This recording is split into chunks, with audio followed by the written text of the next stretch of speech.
have to be put to death. Okay. And the goal is to remove ba'alata hara, evil, from mishnah. That's evil. We don't infringe upon each other. Okay? So again, read that part, that law again, brother. Okay. If a man is found lying with a woman married to a husband, okay, then they shall both of them die. See? Both the man who laid with the woman and the woman. So shall you put away evil from Israel. That's adultery. Mm-hmm. You say in the Ten Commandments, what is thou shalt not commit adultery? Well, that's it. They got caught. They would always expect to get caught, but they got caught. What's even more is that Yah is watching. That's right. Yah is looking. So no, you were wrong. But now people don't care about that. They don't want to get caught by men. But now you get caught, and it's more enough witnesses to put you to death. Both of you die. In some cases, in many cases within this, the women will try rape. Well, she don't get penalized. Okay, so that's why you have to investigate these matters thoroughly to make sure. That's right. Continue, brother. 23rd. 23rd verse. If a girl who is a virgin is betrothed to a husband, and a man finds her in the city and lies with her, then you shall bring them both out to the gate of that city, and you shall stone them with stones, that they die. The girl, because she cried not, being in the city, and the man, because he has humbled his neighbor's wife. So you shall put away evil from among you. So in this case, there is a girl who's betrothed. She has orasha. Betrothed. As I've spoken before, betrothed is similar to what they call engaged. Okay. All right. But she's set aside for this person. All right. The matters have been taken, have been settled, but he hasn't gone fully. Right. All right. So it's like she's set aside for him, but he has not fully completed the process. So she can't be with anyone else. So that's why you use the term, like today they say engaged. Right. When you engage, technically that's what deal with no one else. Right. All right. Until you get married. But she's betrothed to this man. But another man, Matzaha Isha Ben finds her in the city and lies with her. So whatever she got going on in this case, she has someone else. And he sleeps with her. Okay? But she's betrothed to someone else. Okay? Then you shall take out both of them, Shinehim El Hasha'ah, Ha'ir of that city. All right? And then you shall succumb them, stone them with stones, both of them, that they die. In the matter of the reason that what? As an akah in the city. Now this is done in the city. All right? This is a city thing. That's why it says if there should be a girl who is a virgin who is betrothed to a man and finds her in the city. And it's going to make a difference in this case here because it's in the city, which means that they're going to be stoned. And the process is because she was in the city and then she didn't za'aka. In other words, if it's rape, you're going to scream. So to the women, if somebody does that to you, I don't care if he has a gun, knife, you scream. Right. You leave some marks, some scrapes, some cuts, you do something. So someone will hear. If you're in the city, you see someone here. That's why I use the term city. If this is a force matter. If he's forced on you, you have to scream. All right? Do whatever. Scratch, pull, leave marks. Okay? Because those marks are what? Even today, they say look through fingernails, look through DNA. Well, yeah. But it says here, she didn't za'aka. She didn't cry out in the city. And the man, for the reason that he's enoch, he humbled or violated the eshebrehu, his neighbor's wife. So it's evil to sleep with your neighbor's wife. Okay? We, as Israel, not supposed to do that. Mm-hmm. She's dedicated to another man or married to another man. You don't deal with her. Okay? One of our rules. Okay? Rules of engagement. All right? Rules. ethics, etiquette, moral values. Okay. Okay? Talk to me, brother. But if a man finds a betrothed girl in the see the difference is one was in the city, others in the field. If you find the one who's betrothed, she's me'orosha in the field, basadeh, go ahead. And the man forces her and lies with her, then the man only who laid with her shall die. So he had kezik. He overpowers her. All right, because most men are stronger than women. Okay, and did the ha'ish, and then he shakav ima. He lies with her, then made ha'ish. Then the man shall die. Who lay asher shakav ima levado. Not her, because she was overpowered.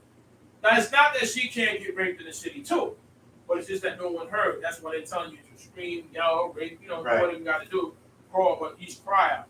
But in any matter, whatever it is, you must investigate. Because she could have forced in the city too. Yeah, that's why we have to look into the matter to see what the case is before one is put to death. All right, 26 says, but to the girl you shall do nothing. There is in the girl no sin deserving death. For as when a man raises against his neighbor and slays him, so is this matter.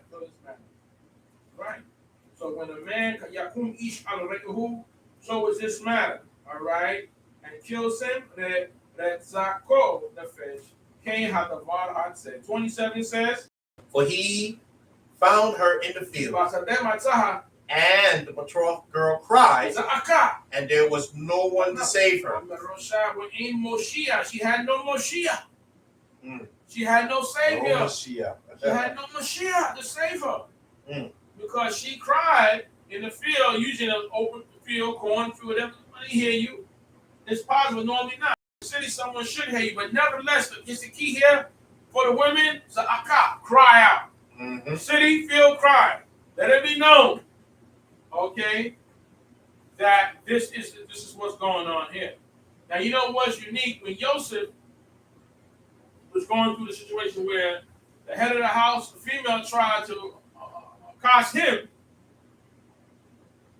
he ran. Right. And then when he ran, she had his clothes. Right. She had him in his clothes. He ran out of his clothes. So which means he was naked. So what she did after is she screamed afterwards. Okay. To try to set it up that it looked like Joseph tried to assault her or rape her. Right. Afterwards she realized, I gotta think of something. So I started screaming, you know. So that's why I say that you must investigate all matters before an action, because you don't know whether someone is setting up plotting, because people plot like they try to do it. She tried to do against Joseph. Okay, very deep. Okay, please continue. Okay. If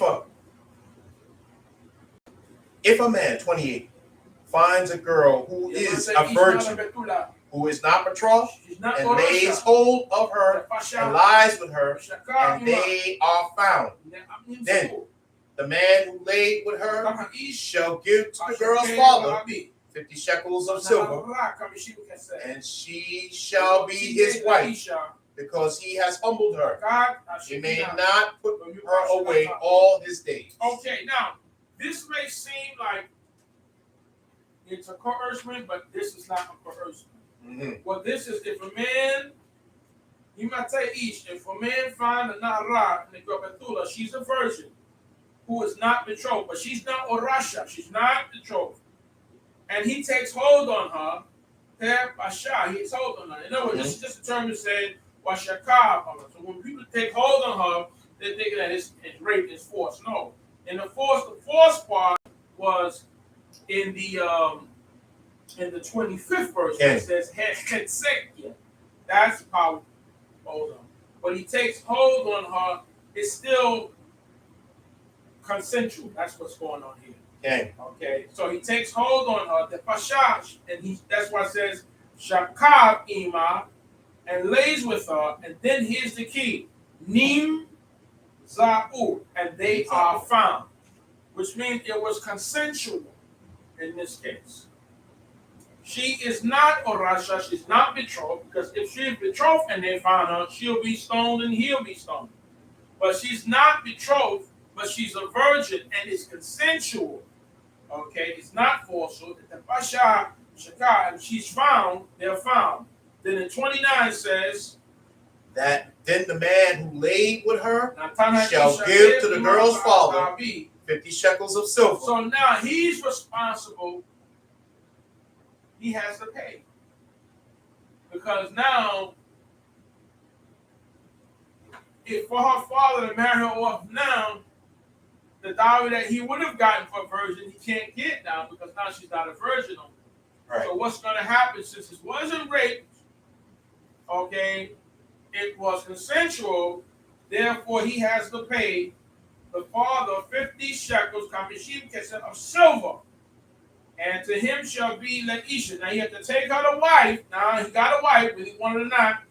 So ain't no claim, nothing, no. Guess what? You're going to marry her. Okay? Well, to Isha, he take her to wife, takat, to compensate or instead of, for what? Enough, for violating or humbling her. Okay? Though you call Shalakah, call Yamad. So now, he give up the right to divorce her.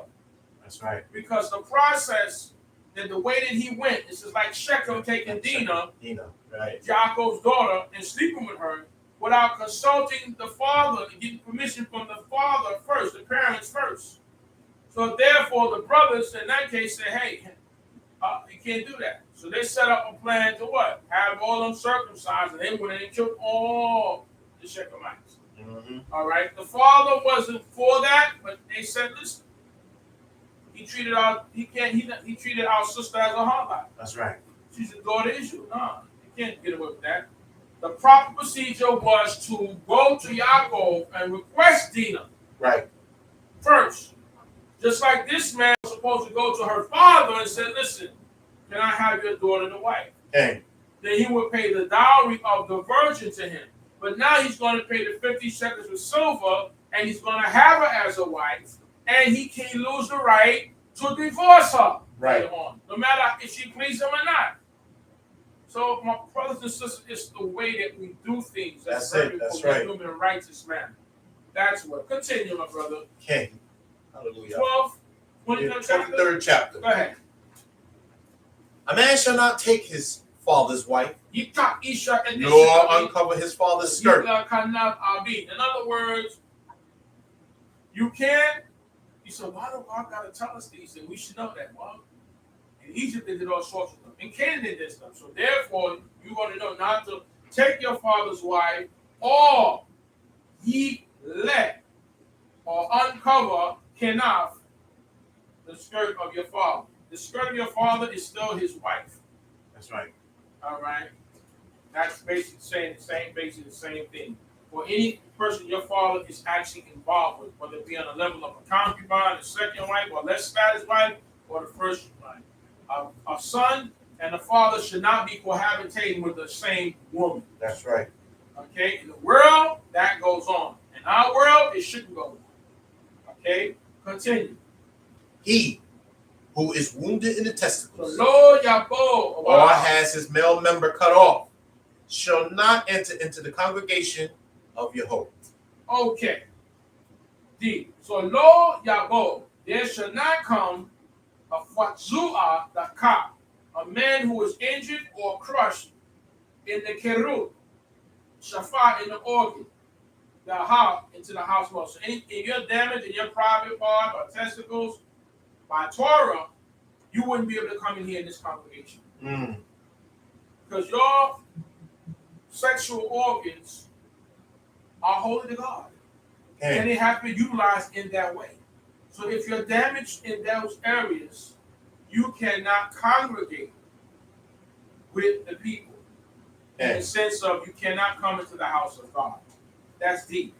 Lo yabo, vatsu'a, daka, a man who is injured in his testicles, kerut, or a severe shafka organ, the kahal Yehovah cannot come into the congregation of Yehovah. Okay, that's very deep. Yes, okay? It is. So guess what? You got to protect those habits. For men, definitely. because then you won't be able to congregate with the people. You do other things, but you can't have convocations in the house of God. Very deep. Okay, if you're wounded in your private areas. All right, talk to me, brother. Third verse. A bastard shall not enter the congregation of Yahweh to his 10th generation. Wow. Shall he not enter into the congregation of Yahweh? All right. So, there should not enter lo yabo mamzer, a mamzer, be kahal in the congregation of Yahweh. Dor asir lo yabo lo be kahal Yahweh. Now read that one more time. I want to explain this to you. Go ahead, my brother. Read it again. A bastard shall not enter into the congregation of Yahweh. To his 10th generation shall he not enter into the congregation of Yahweh. Well, at least to the 10th generation, he can't come in. The 11th, he might be able to. But some would say that that is a word, metaphorically forever, but it doesn't. It says to the 10th generation. In other words, what they call a bastard, when you hear that word out there, Mamzer. That's the English translation, but our word is mamzer. Now, this is what a mamzer is. A mamzer is not what the English term, what some people say a bastard is. They say a bastard is a child out of wedlock. Okay? If that was the case, and a lot of our people would be that. No, it's not a child out of wedlock. A mamzer is a child that's made from adultery relationship or incest. In other words, if your mother or father or your mother was married and she slept with another man, then that child, like David's child, if that child would have lived, it would have been a mamzer. He could not come into the congregation of God. Had that child come from Bathsheba at the time that she was married to Uriah. You see, that's a mamzer. Or if two sisters, a sister and a brother, have a child, or a father and a daughter have a child, like what Lot's children did to him. Right. Well, of course, that law wasn't in effect then, but that means that those children ben on me, and could not come to the congregation of the Creator. Okay. It's just about pureness. It's about holiness. Okay, it's a way we have to do things and live, even when we come to cohabitation. When it comes to taking wives, we made it to order. So therefore, that's what a mamzer is. The English term they use is bastard, but what people think of a bastard is a child out of wedlock, they would say, no. Okay? It's a child of incest or an adulteral relationship. That's what makes a mamzer for us. Okay? Because then nobody would be exist if it was that.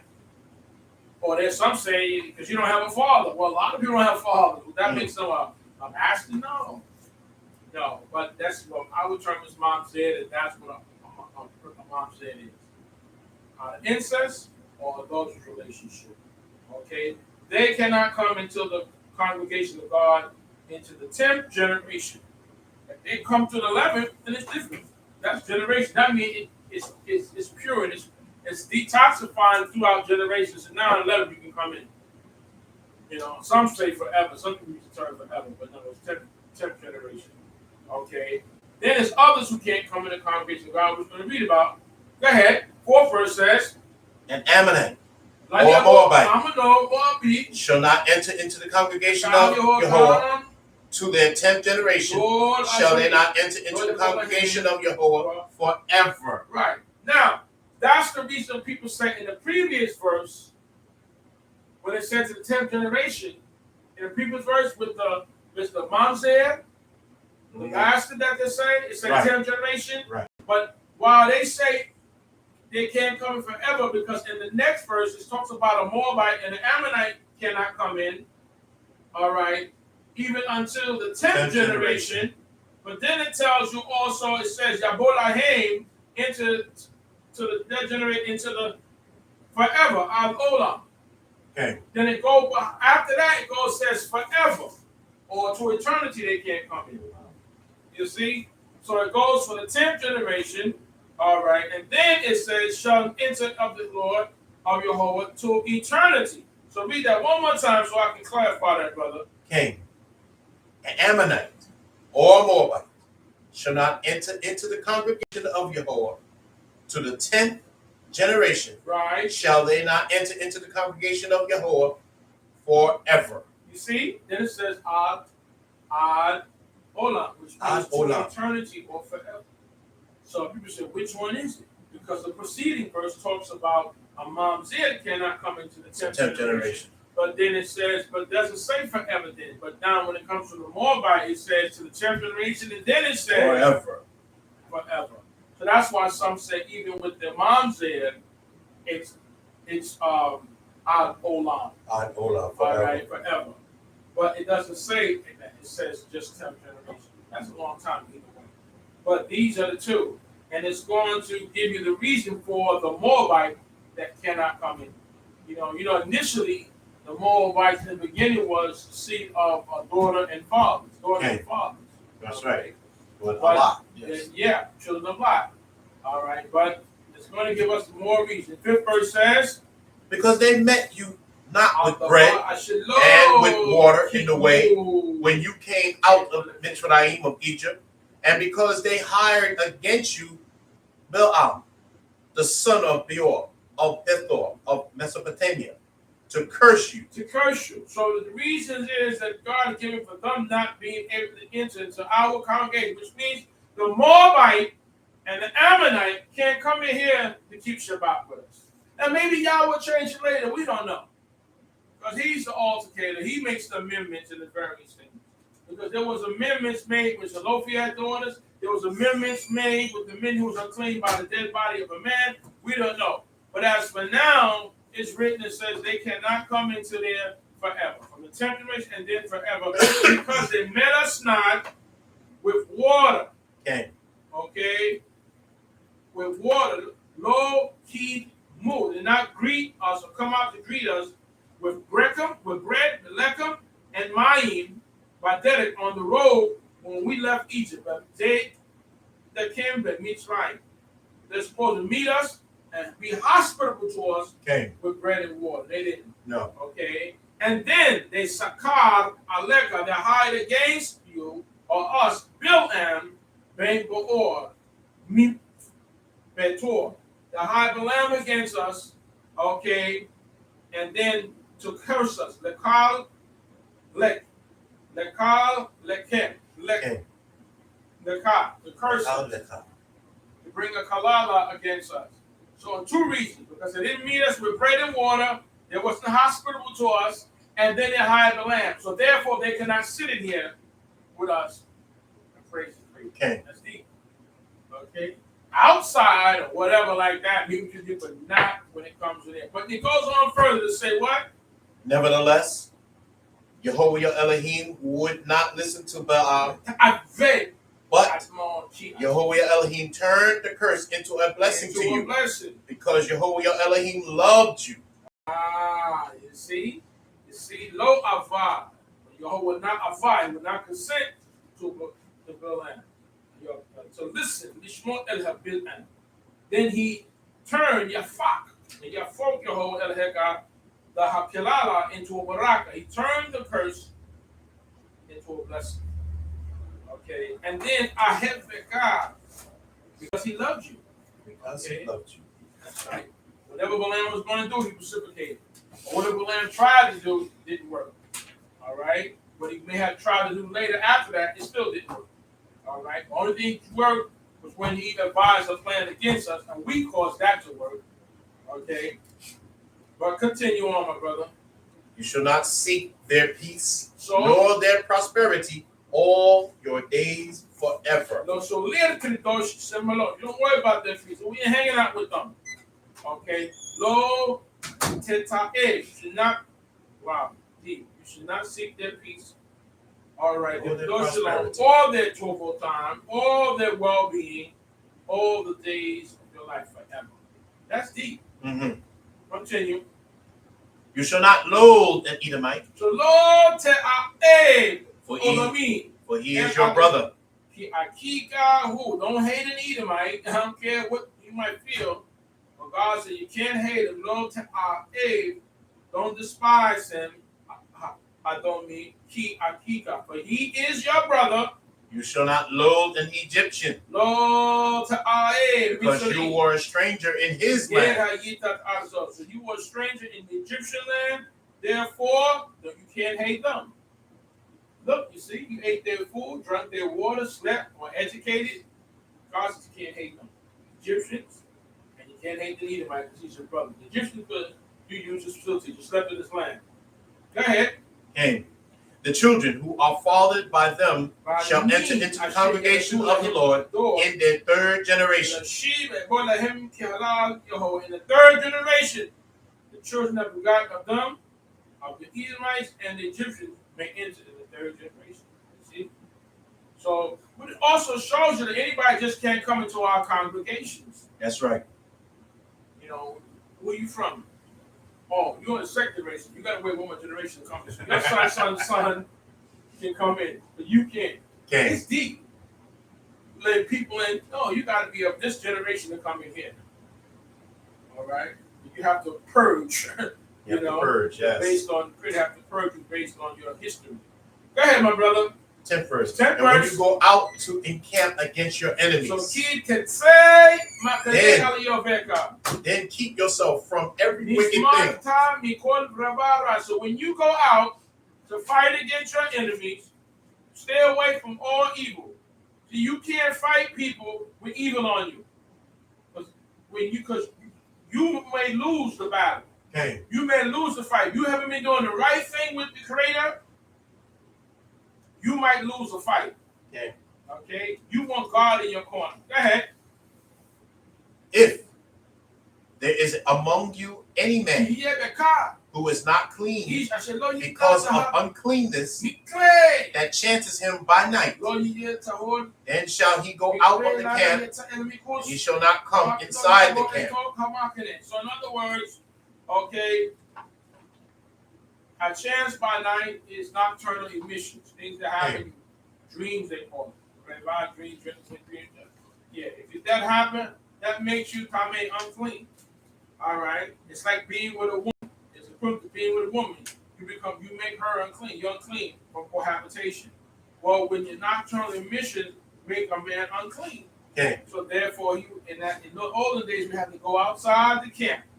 You know, wash our clothes, bathe ourselves. And the 13 says what? God doesn't say wash and so forth at this point, but that's usually the process whenever we're unclean.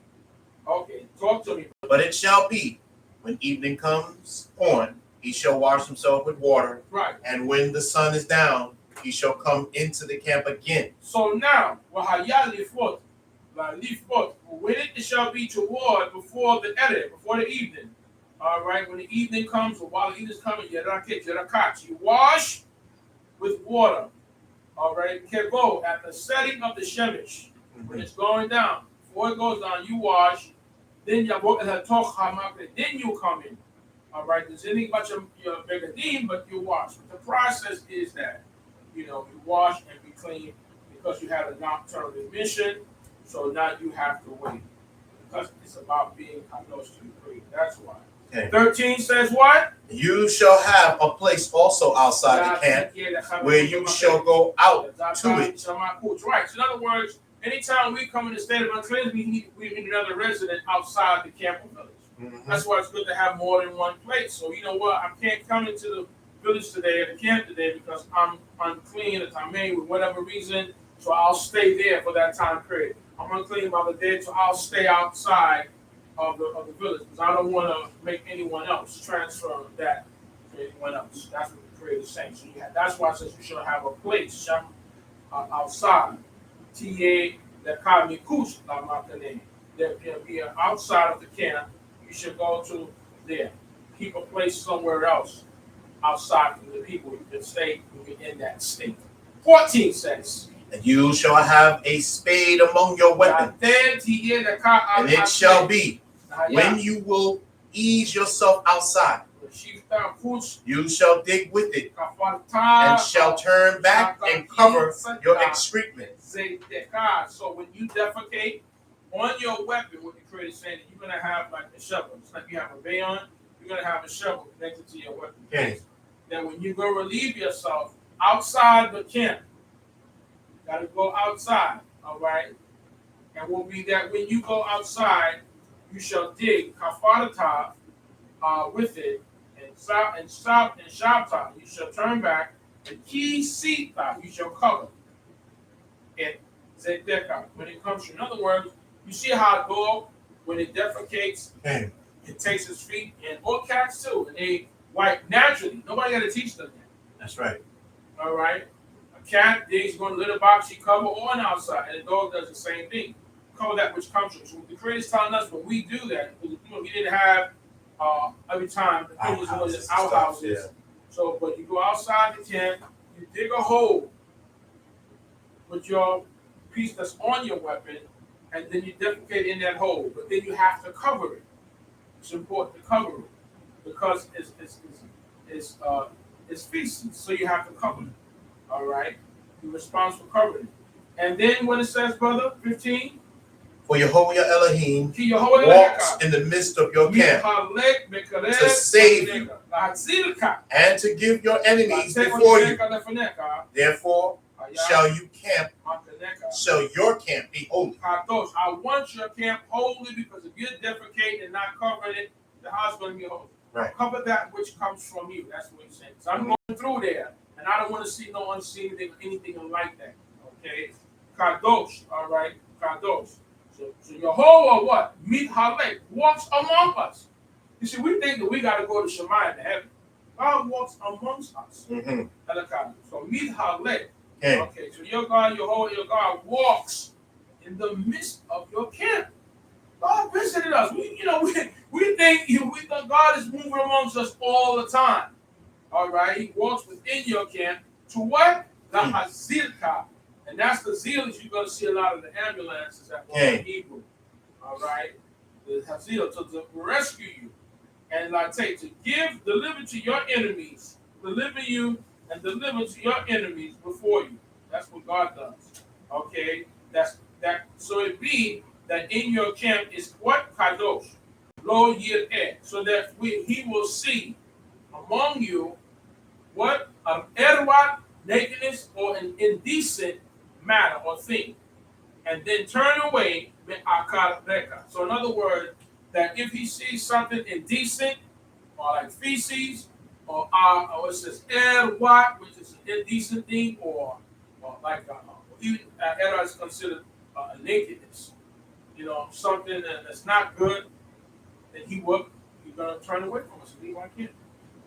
And might kill us too in the process. So we have to be right with the Creator always. Make sure we cover it. Make sure we cover that which comes from us. It's how we deal with the Creator. Okay. Got to be clean. Make sure we got a clean house, a clean sanctuary. Because we want the Creator amongst us. But He can't be amongst us because we're filthy and dirty and clean. No, that's not God. So let's wash ourselves and stay away from our wives today when we approach Him, because we must be in a certain state of cleansing. So the term that says cleanliness is next to godliness. Yes. Fact. 16 says, you shall not deliver to his master the slave who has escaped from his master to you. So unlike the slavery days when they had us, when we tried to escape and they caught us, they flogged us, beat us, sometimes killed us, and brought us back to whoever was our so-called slave master. But what the Creator is telling us, if a servant is somebody leave them, you cannot return that servant to them. Nope. Lo tasgir, eved and Adonai.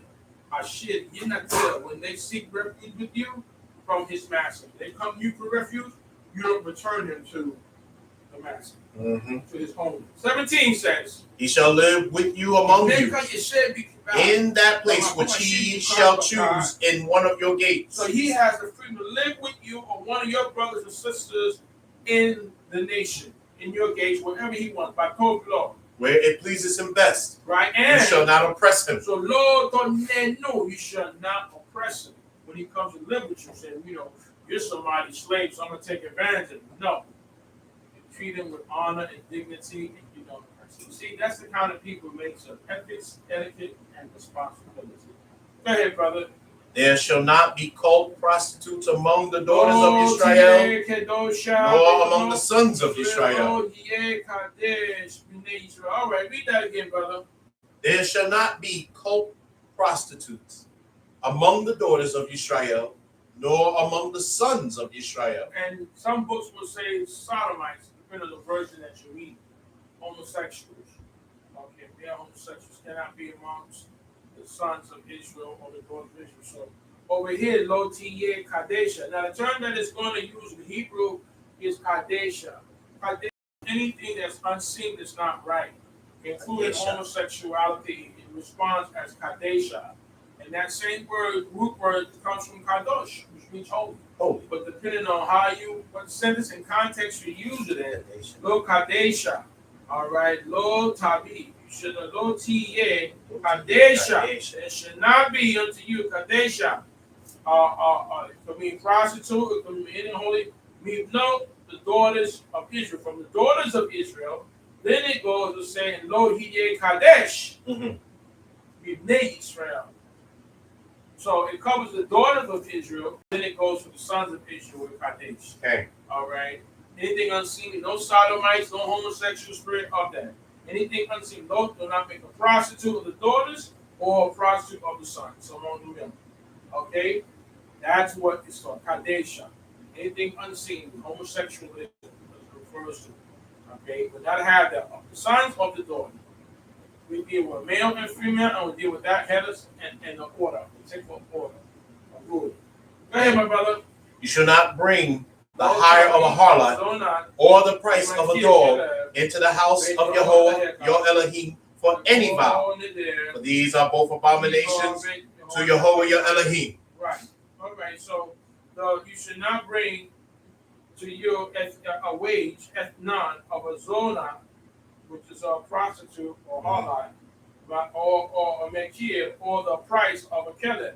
In other words, money's gotten in an illegal manner, or unpopular manner, or undecent manner, cannot be used within the house of the creator, house of God. That's one way, all right, metaphorically. However, the price of the exchange of a harlot, the money of a harlot, or the mekir for a dog, for any vow, you can't use it for a vow, all right, but it's an abomination. Okay. So how you use the what? But always just things of how we make our income is very important as much as income, but how we do it. There's blessed money and there's cursed money based on what you do, how you make your money. But read that one more time, brothers, for the people. Okay, once again. You should not bring the hire of a harlot or the price of a dog into the house of the Lord your God for any vow. For any vow. For these are both abominations to the Lord your God. Now you might say, well, I don't have to use it for vow. I can use it for something else, but it's letting you know, it's still, but these are abominations. All right, that you're getting your money from this means. Now, first of all, it's a moral thing. You shouldn't have any harlots of the daughters of Israel. All right, that's what's written in other parts of Scripture. All right, so just being involved in that is not a good thing. It's a moral factor as well. You can't say, well, it's wrong, right? It's a moral factor that's not good. That's why Judah didn't want to go get his ring and his staff back from what he thought was a harlot, because it's embarrassing. It's embarrassing for us how people held us such high standards. Oh, he was a harlot. That's the case. About a moral issue here. So the price of a harlot, or even an exchange of a dog. So a dog is an animal, that's right. But yet you got the price for that, and you can't put it in the house of God. Right. From that, it's a good animal, but it's not of a high standard to do something from that. So that's why they exchange it as something that of illicit gain you spend in the house of God. What kind of money? Clean money or dirty money? It's money, but how you use it, very important in the house of God. Especially not for a vow. And then God hates it. It's an abomination, should I say, the word that is useless. Okay. Go ahead, my brother. King 20. You shall not lend upon interest to your brother. Interest of money, interest of foodstuff, interest of anything that is lent upon interest. So whether you can, money is not the only charge interest. That's right. You can charge interest on food. I gave you 2 cupcakes, you got to give me back 4. You know what I mean? Hey, interest of money, I gave you $10, you got to give me back 20. Because what it is that is saying it's not a business deal. You're saying, look, I don't have, I'm out, I'm hungry. I don't have no money, period. So I'm giving you the money. So now you got to give me that money back. I can't charge you interest. Right. Okay? That's a business deal. No, you can't charge this check to your brothers and sisters. You lend me 40, you got to give me 40 back. Keys now, you got to pay me back too. I'll be great enough just to give back. Not much interest. Just give me what I lent you. Mm-hmm. That's what we're saying. No shit check. We can't charge to the interest. All right? And not only us, a lot of Hebrews live like that. The Ishmaelites the same way. They don't charge each other interest when it comes to certain things. Not even in business, they have ways of dealing with that. Mm-hmm. Yep, on this shape. Continue, brother. To a stranger you may lend upon interest, See? but to your brother you shall not lend upon interest, that Yehovah your Elohim may bless you in all that you set your hand to in the land where you are entering to possess. See, that's the thing. It says, wow, what verse was that, brother? That was the 21st, the one I just read. 21st, so that's good. Lo nokri tashik or le'akika. To a heathen or Gentile, you may pay advance and get interest. Tashik. But lo tashik lema'an yevarekeka. You may not pay advance interest to them, that so God will bless you. So if you don't charge your brother interest, you're going to get blessed. How do you handle yourself? That's right. How you deal with your money? How you give your brother money? Yeah, you want that blessing. You charge them interest, God may curse you. You may make no more money forever. You don't know. So don't do it. Okay? He'll bless you. It says, Yibadekeka, Yehovah Elaheka, they call Mishlah. And everything that you put your hand to, you get blessed. So you may not do this thing, and God will bless you in food and everything. You get blessed. You make your business, your endeavor successful because you didn't lend upon to people with usury or neshek. Very important. Interest. Right. Okay? Very important. 20 seconds says, and when you shall vow a vow to Yehovah your God, you shall not be slack to pay it. Okay, so now we got to pay to akir. Don't delay. Let akir let shalmo to pay it. Complete it. Vow. Better not to vow than to vow. Don't pay it. For what? For the Lord your God will surely require it of you, and it would be sin in you. You don't want hate within you, sin within you. So you pay the vow, but just don't vow. 23rd says, but if you shall forbear to vow, it shall be no sin in you. In other words, if you don't vow, your brother's no sin. Then to vow and not pay what you vowed, don't vow. 24. Okay. That which is gone out of your lips, you shall keep and perform, even a free will offering, according to what you have vowed to Yehovah your God, which you have promised with your mouth. So whatever you said to God you shall do it. Okay? You vow to God, vow, you shall lips, that you shall keep. 25th. When you come into your neighbor's vineyard, then you may eat your fill of grapes at your own pleasure, but you shall not put any in your utensil. See, in other words, the difference between us and how we deal with our land, we have a vineyard, you're allowed to come in to eat. In other words, you take a grape and put it in your mouth, not in your basket. You can't have bags or cups or pots and stuff like that. And picking, what are you doing? No. Yeah. Back it up trucks. No. Uh-oh. You can just take it and eat it. Okay? That's what the Creator has said, that when you come to your neighbor's vineyard, you may eat a navi of the grapes as your desire. All right? So you're full. So you take enough and eat it before. It's like saying you have what do you call that? Smorgasbord, but you eat all you can eat right there, but you can't take no brown bags home. Uh-oh. You can only eat what you eat there, take nothing home. That's what it's like in this case here. No containers, no nothing like that. 26 says, when you come into standing grain of your neighbor, right, then you may pluck the ears with your hand, but you shall not put a sickle to your neighbor's standing grain. So in other words, a sickle is like a question mark knife, and they use to cut corn and grain. So it's saying that you can take and pick your neighbors out of your neighbor's corn and eat it, but you can't have a sickle, a knife that you're cutting down his stuff. All right, because it's not yours. He's allowing you to eat. It's like before you don't bring containers. Now you're not going to bring the knife to cut. You're going to just pick it with your hand and eat it. Okay? Talk to me, brother. 24th chapter. And when a man has taken a wife and married her, and it comes to pass that she finds no favor in his eyes. Lord, see, it says, Lord Timzachain, grace or favor in his eyes. She found not favor in his eyes. Go ahead. Because he has found some uncleanness in her. Some nakedness, some immoral, something devour, some kind of matter he found in her. Then let him write her a bill of divorcement. So then he katav la sefer keritut, which is divorce, a bill of divorce.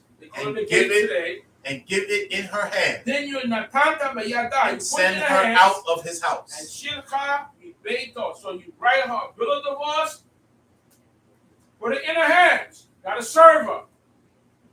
Put it in her hands. Then you should send her out of your house. Like I said, but the problem today, she be telling you get out. You be walking. Yes.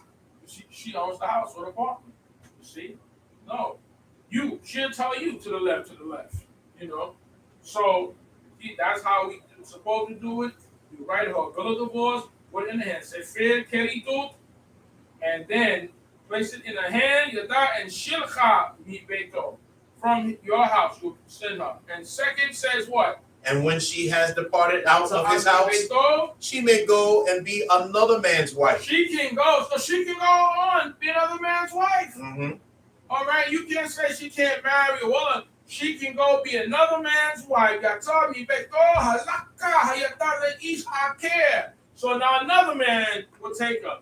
If she make a decent looking sister, moral, someone's gonna get her. You gotta know that. Someone else, she's allowed to be taken by someone else. However, third verse says, King, and if the latter husband hates her and writes her a bill of divorcement. So now the second husband, she takes her and he writes her a bill of divorce. Oh, sister, what's going on with you? You know, so now he katav la sefer keritut. He watches, gives her a bill of divorce. The second husband. So that's husband number 2 that says, him. All right, so what's going on here? Well, she got married 2 husbands, and I hope you do the research to find out how many times she's been married. You know, but if she done been married several times, just even with women, you married men, how many times they've been married? Check it out, because we gotta see is it a pattern, is it a problem, is he a problem, is she a problem, or what? You got to do your research now. But the second guy writes her a bill of divorce, and then guess what he does? And gives it to her in her hand and sends her out of his house. Or if the latter husband dies, who took her to be his wife. Her former. You see, because what happens is the second guy, if it doesn't go right with her, he write her bill of divorce and put it in her hand. Then he what? Sent it out of his house. That's why it's important that you have your own homes, brothers. All right? Because today you be walking. But here's the thing. You know, in other countries, Japan, countries, if a woman's divorced, the man keeps the children. She don't take the children. Those are his children. In other societies, no. Automatically here, the woman has the children. But in other countries, many other countries, when a woman leaves, she's not living with those children. Those children stay with the husband. Okay. But in this case, he sends her out of the house. The second one sends her out of his house. Or if the if the second husband dies, because he could die, and be like Yehuda's sons who married a widow and they died, and now what normally happens traditionally, and it's tradition, not law, the woman will go back to live with her fathers. All right, when that happens, some widows stay on their own. But usually they go back home. That's why it says if he dies from his house, if he should die. And now, because why? But when he should die, she may be there in that property, whatever, but she could go back home. But now, if Ha'ish Ha'akaron, if the latter husband who took her for a wife, if he dies, then what's her options? So now she's been married twice, divorced twice, or the second husband died. She's a widow. Right. So now, what happens now? Her former husband, which sent her away, may not take her again to be his wife after she is defiled. For that is an abomination before the Lord. You shall not cause the land to sin, which the Lord your God gives you for an inheritance. So after that second husband, what happens to her? She's she's defiled. Now she's considered defiled. That's why a lot of the so-called Catholic people they don't believe in divorce. They don't like to get divorces. In our situation, it points out that after the second marriage, if the husband divorces her or she dies, now as a result of the fact that she has been for an abomination, it is before Jehovah. Okay, Lord Takti et Ha'edis. And the land itself is deal with the family. Right. So you can't take her. Now, another husband can take her. The first husband can't take her back. So in other words, what I'm saying, and close, brothers and sisters, I'm going to have Nancy read this little piece again, and we're going to go on so we can close. We're running past. But when you divorce a woman, make sure that you want. Right. You got to counsel what you got to do. Because once you divorce her, or you give her her gate, and she becomes another man's wife, another man is with her, you, the first husband, can no longer take her back. You know, and I know what we do in this land. You know, some people are married. They were what man? They leave him. They go to another man, and they have children. Then they go back to the first guy. No, that can't be done. It's not righteousness. We can't do that. Once you divorce a man, now if you divorce him, and no other man is with you, touches you, or go with you, or marry, the first one can take you. Okay. Because no one else. Because what my point is that the way the Creator looks, it's about holiness. Okay. It's not designed for women to be amongst a bunch of men. That's not it. And that's why when a woman in ancient days left her father's house, she went to her husband. And if it didn't work, she went back to her father's house. Understand? Until it was time for her to marry again and so forth. And if she's a widow, she may have stayed at home. But my point is that you can't go back from him, her, and all. That's not holiness. No. So once you divorce her, you better make sure that's what you want to do. Because once someone else is with her and it doesn't work, you cannot take her back again. Understand? I see, read that again. Once again, let's start at that third verse. And if the latter husband hates her and writes her a bill of divorcement and gives it to her in her hand and sends her out of his house, or if the latter husband dies, who took her to be his wife, her former husband, which sent her away, may not take her again to be his wife after she is defiled, for that is abomination before the Lord. And you shall not cause the land to sin, which the Lord your God gives you for an inheritance. Read that part again that she's not here. I want to point something out. Okay. Number 4. Right. Her former husband, right, which sent her away, may not take her again to be his wife after she is defiled. For that is an abomination before the Lord. And you shall not cause the land to sin, which the Lord your God gives you for an inheritance. So she caused the land to sin because she becomes a state of defilement because of the second husband's not working. So the first husband can't take her. Maybe another husband takes her. You see, in other words, this situation can defile the land. Right. But the funny thing I was saying that in Hebrew, when it talks about the first divorce, it's Lord Yaakov, then it's not able, but Allah, the husband of Rishon, who divorced her, Lashor, to return. It doesn't say in Hebrew, no. It just says Lashur, which is to return or again, but it doesn't say lo. So but it says in the fourth verse, lo, there, Yaakov, or Ola, first son. You see, it says, lo, Yaakov, Yukal, able, then not Yaakov able, but Allah Rishona Asher Shilkar Lashur. So the negative is in the first line to let you know she can't go back to the first husband once again. So, brothers and sisters, just be sure your relationships remain on because you want to keep it clean with the Creator. Talk to me, brother. King. When a man has taken a new wife, he shall not go out to war, nor shall he be charged with any business, but he shall be free at home 1 year, and shall cheer his wife whom he has taken. In other words, that's what we've been. When a man takes a new wife, Kadasha, all right, then he shall not go out to war in the army, no any business with the military, neither afford obligation to him for any of the matter. So in other words, when you take a new wife, you're supposed to be able to vacation for a year. Mm-hmm. And that's a beautiful thing. We can live up to that. Uh-oh. And if you're a polygamist, every time you take a wife, you got to go away for a whole year, or you stay home to cheer up for a whole year. Yes. You know, honeymoon, everything. Your honeymoon is for a whole year. You know what I mean? With this wife, which means if you have other wives or things, you got to make sure those wives are provided for.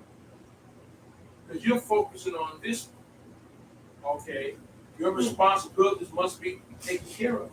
So, hey, you got to do that. That's why Alex says it's Kadasha, a new wife.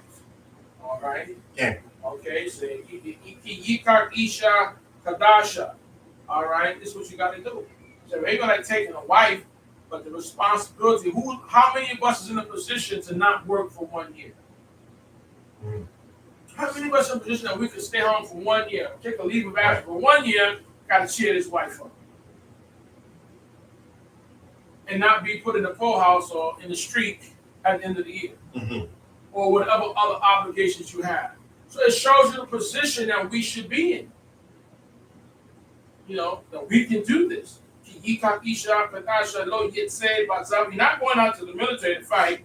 Then board should not be any work of him in any of the in any of the matter, army matters or business matter. He shall be for his house, should not ekar, for 1 year. Sin mak, he shall gladden his wife, Ishto, Asher Lakat, that he has taken. Mm-hmm. That's deep. Imagine that. You got a whole year with him. Whatever. Now you get to know your wife. Uh-huh. Deep. Talk to me, brother. Move on. 6th verse. 6th verse. No man shall take the lower or the upper millstone as pledge. Right. For he takes a man's life to pledge. Right. That's the land security. In other words, that upper millstone is what he worked to make his food with. That's right. That's like taking a cab, drive a cab.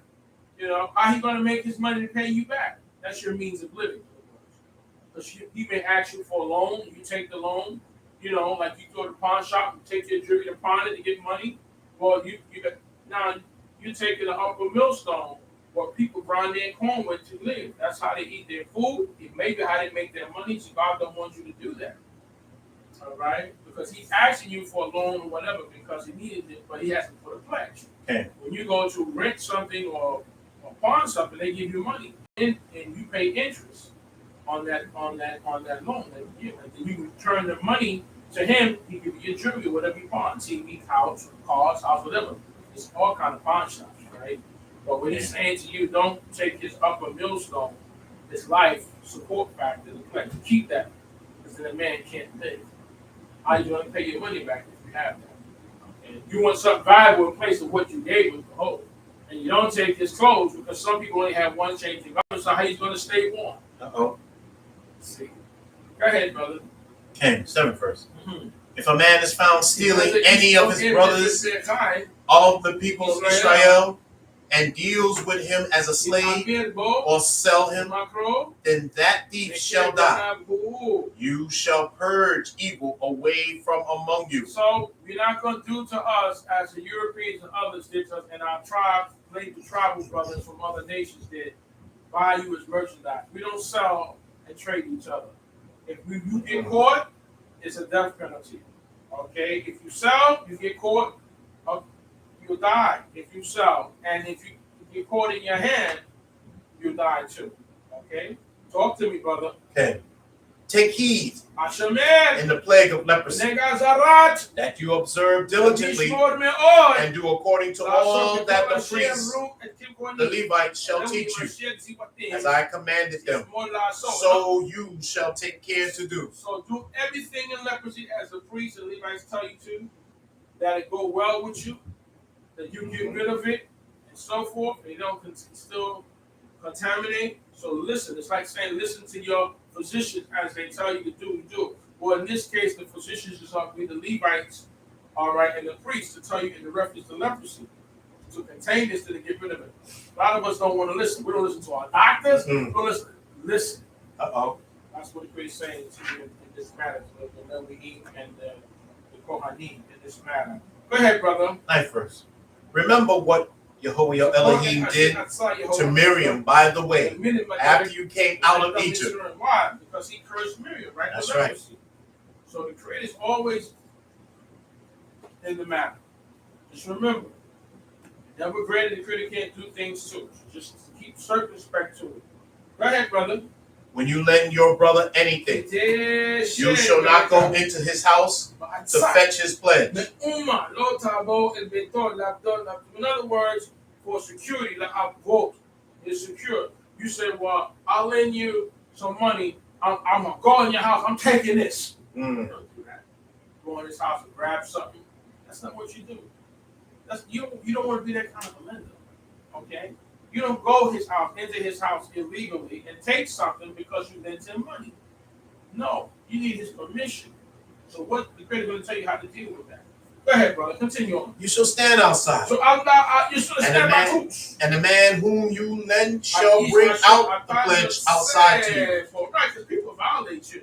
Give me this. I'm taking one in his house and take it. No, you stand outside, and he brings you out. He's going to use in place of what you lent him money. So take this television, take this belt, take this prize fighting belt, whatever I have.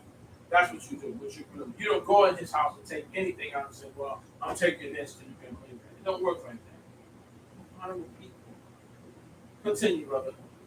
And if the man is poor, you shall not sleep in his pledge. No, in other words, you want to take that coat. Why? It's the only coat he has. Go ahead. You shall deliver him the pledge back when the sun goes down, that he may sleep in his own garment and bless you.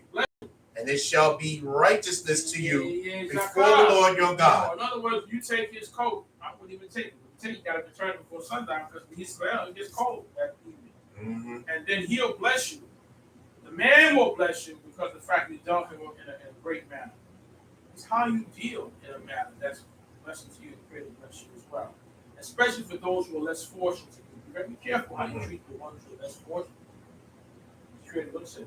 You want to get blessed. Continue, brother. Hey, you should not oppress a hired servant who is poor and needy, whether he is your brother or of your strangers. He could be a stranger who are in your land inside your gates. So you don't oppress people, especially workers, whether he's of your brother and even of a stranger. A stranger, don't treat people good. I say treat people the way you want to be treated. But sometimes we don't love ourselves. Treat people how they should be. Okay. Go ahead, brother. 15. At his day, you shall give him his hire, nor shall the sun go down upon it, for he is poor, and set his heart upon it, lest he cry against you to Jehovah, and it should be sin to you. In other words, he's looking for his day's pay. Yes. And you don't pay him. I ain't paying you today. And he go home without money. He's poor. And he cries to God, you gonna get it. Because you didn't pay him. So if you agree, today we agree to get paid weekly or bi-weekly. In ancient days, we got paid by the day's work, they paid you then. Now we agree to get paid weekly or bi-weekly, some even monthly. But whatever you agree to, make sure you pay the individual, because if he cried to the Creator's going to do justice. He's going to spank us, so we don't want that. Be just with them. Okay, you do the work, get them paid. Whatever you agree upon, that's what it is. Back then it was daily. Paid him once he finished the day's work. Today, weekly and bi-weekly, sometime monthly. Okay, talk to me, brother. The fathers shall not be put to death for the children, nor shall the children be put to death for the fathers. Every man shall be put to death for his own sin. Okay, so what does that mean? You said, well, here, Prince, does that mean if it's the nip of the fathers don't object? No, that's not that. What it's telling you, when you come to judge someone as a judge, and Joseph did the crime, you can't say, well, Joseph did the crime, so therefore Joseph killed Bob's son, I'm going to kill Joseph's son. No.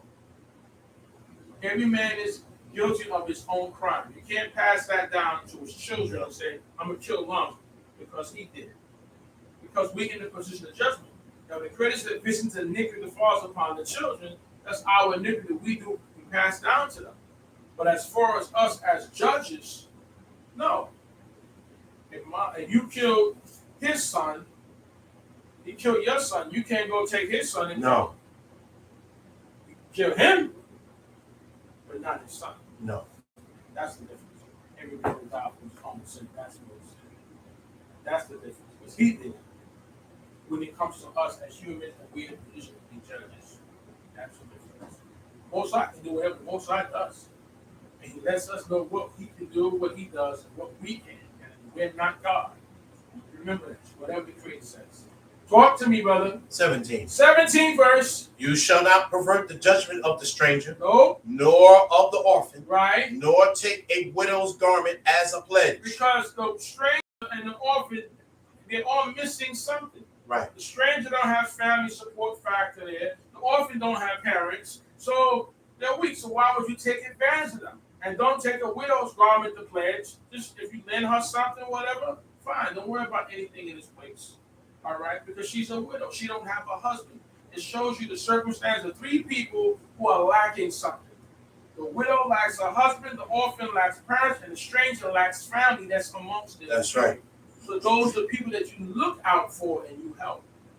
That's the difference. And the Creator looks at them. Talk to me, brother. But you shall remember that you were a slave in Egypt. So what verse is you on, brother? 18. 18. All right. So now, you got to remember you were how you were in Egypt. You were a servant in Egypt. And the Lord your God redeemed you there. Therefore I command you to do this thing. So treat them that way. You know how you felt being in that position? In a vulnerable position? Then don't hurt other people who are in a vulnerable position. That's what it's saying. Because the widow is vulnerable. The orphan is vulnerable. The stranger is vulnerable. Okay? They don't have the support factors in there. So therefore, you know how you felt when you were the underdog, when you were down, when you were out. You know how others feel. Okay. Talk to me, brother. 19. When you cut down your harvest in your field and have forgotten a sheaf in the field, you shall not go again to fetch it. It shall be for the stranger, for the orphan, for the widow, that the Lord your God may bless you in all the work of your hands. So in other words, you forgot an omer in the field of your wheat or your barley. Don't go back to get it. Leave it for those who are less fortunate. Don't take everything. Leave it for the three classifications that we say are those who are vulnerable. Who? The stranger, the orphan, and the widow. Let them take it. Because they are missing a factor in their life. Always know they have some missing, as I said prior. All right? Leave that sheep, leave the rest of them. Don't take everything. Make sure they have it. And if you take care of those people who are less fortunate, God takes care of you. That's right. Because in that, he says, that he will bless you, Jehovah will bless you in all the work of your hand. And because you deal like that no matter what you're into, if you're a singer, plumber, doctor, whatever, God blesses you in your work. Your work will get blessed because you looked out for the stranger, for the widow, and for the orphan and those who are less fortunate. That's why we do what we do. Okay? Because your blessing depends on it. So you become successful and great in your business and all that because, and that's why when you find a lot of those people, Tyler Perry's and Bill Cosby's and all those people who have great wealth, you find they're also great givers. Yes. Pay for people's education, pay for the homes, they do all sorts of things like that. And they even more, proliferate more because of what they do. The more God gives you, the more you give. The more you help people. Keep your cupboards full. Yes. That's the key. That's one of the keys and secrets. All right? Talk to me, brother. 20. And when you beat your olive tree. So when you beat that, it's a blessed person to have an olive tree. But now when you beat it, top both, you beat it. You shall not go over the boroughs again. And it shall be for the stranger, for the orphan, and for the widow. So in other words, once you go around on your olive tree one time, don't go again. Because you left something there. What do we see? What do we gather from this? In our last That's right. You leave. When you leave the sheep in the field that you forgot, because you already got enough. Leave that there for someone else. They have the right to come get it. Leave something for someone else. When you're home at night, you go inside, you got the food, leave something for someone else. Grandma taught you that. Mama taught you that. Don't eat up everything. What the lady said, black we eat all the chicken. That's what the Caucasian lady said. We eat all the chicken. That's what they said. Listen. Leave something for someone else. There you go. Okay?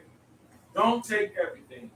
All right? Leave something. Some of the billionaires and the 1% was accused of not leaving anything for the poor people. You can have, but make sure everyone else gets something. Okay. Even when we eat foods in our houses and our places, make sure everyone eats. Even before you go back and take seconds and thirds, you go around, you want to make sure everyone eats. That's right. See, these are just things that are home training, home brought up, and now they're in Torah. Taking care of those who are less fortunate. Yes. But we all eat. Some always going to have more than others, but at least they eat. At least they have a place to stay. Yours might be greater, wealthier, but at least they have something. Okay? Go ahead, brother. Cain, 21. When you gather the grapes of your vineyard, you shall not glean it afterwards. It shall be for the stranger, for the orphan, and for the widow. You said that so many times. That must mean something to the greater. That's right. Those who are less fortunate. So now you got the vineyard, you have the sheaf, you have the corn, you have all this stuff, and you always leave some. Once, but what did the Torah tells you? First, you get yours. Get yours, that's right. Get yours. But look how others actually get yours. Don't just say, I got mine and that's it. Ain't nobody getting it. No, let them glean all what you have. God blesses you. It's from you, you're feeding others. But you're not without it. It's different if you don't have something everybody get. Okay. You get yours and then others you allow to get too. They may not have as much as you. All right? But you allow them to have it. Continue, brother. 22nd. And you shall remember that you were a slave in the land of Egypt. Therefore I command you to do this thing. So therefore you remember how you were. That's why we always got to say Kofu, go back to remember that. That's right. Here we go. You wasn't always in the state that we are now. If you're in the state of where you have, remember when you didn't have. When you didn't have a job, remember that. But now you're working. Okay? You know how it feels when you don't have substance or clothes or monies or whatever. Know how it feels when you have it. When you have it, always remember you didn't always have it. So it humbles you to remember from whence you come. Everybody wasn't born with a silver and gold spoon in their mouth, not even a wood one. You might have a plastic, if you have that. Some have to eat with their hands, but you remember the state, whatever that you're in. And now you're not there no more. Thank God.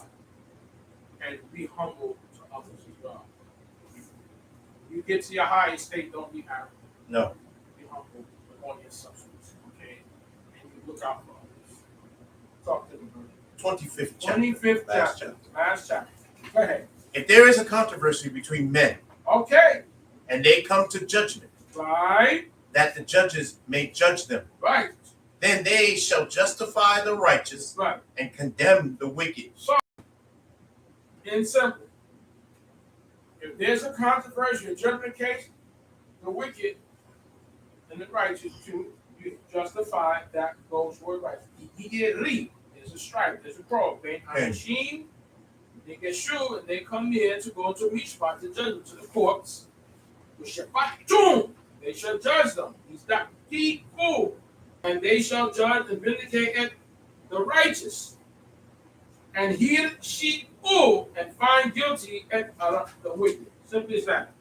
Simple and plain. Right? Second verse says, and it shall be, if the wicked man deserves to be beaten, and the judge shall cause him to lie down and to be beaten in his presence by a certain number according to his fault. Okay, so the judge, if it calls for stripes, as we read earlier, when that man brought that occasion against that virgin, and they found out that the man lied, what happened? Did he get those stripes? Right.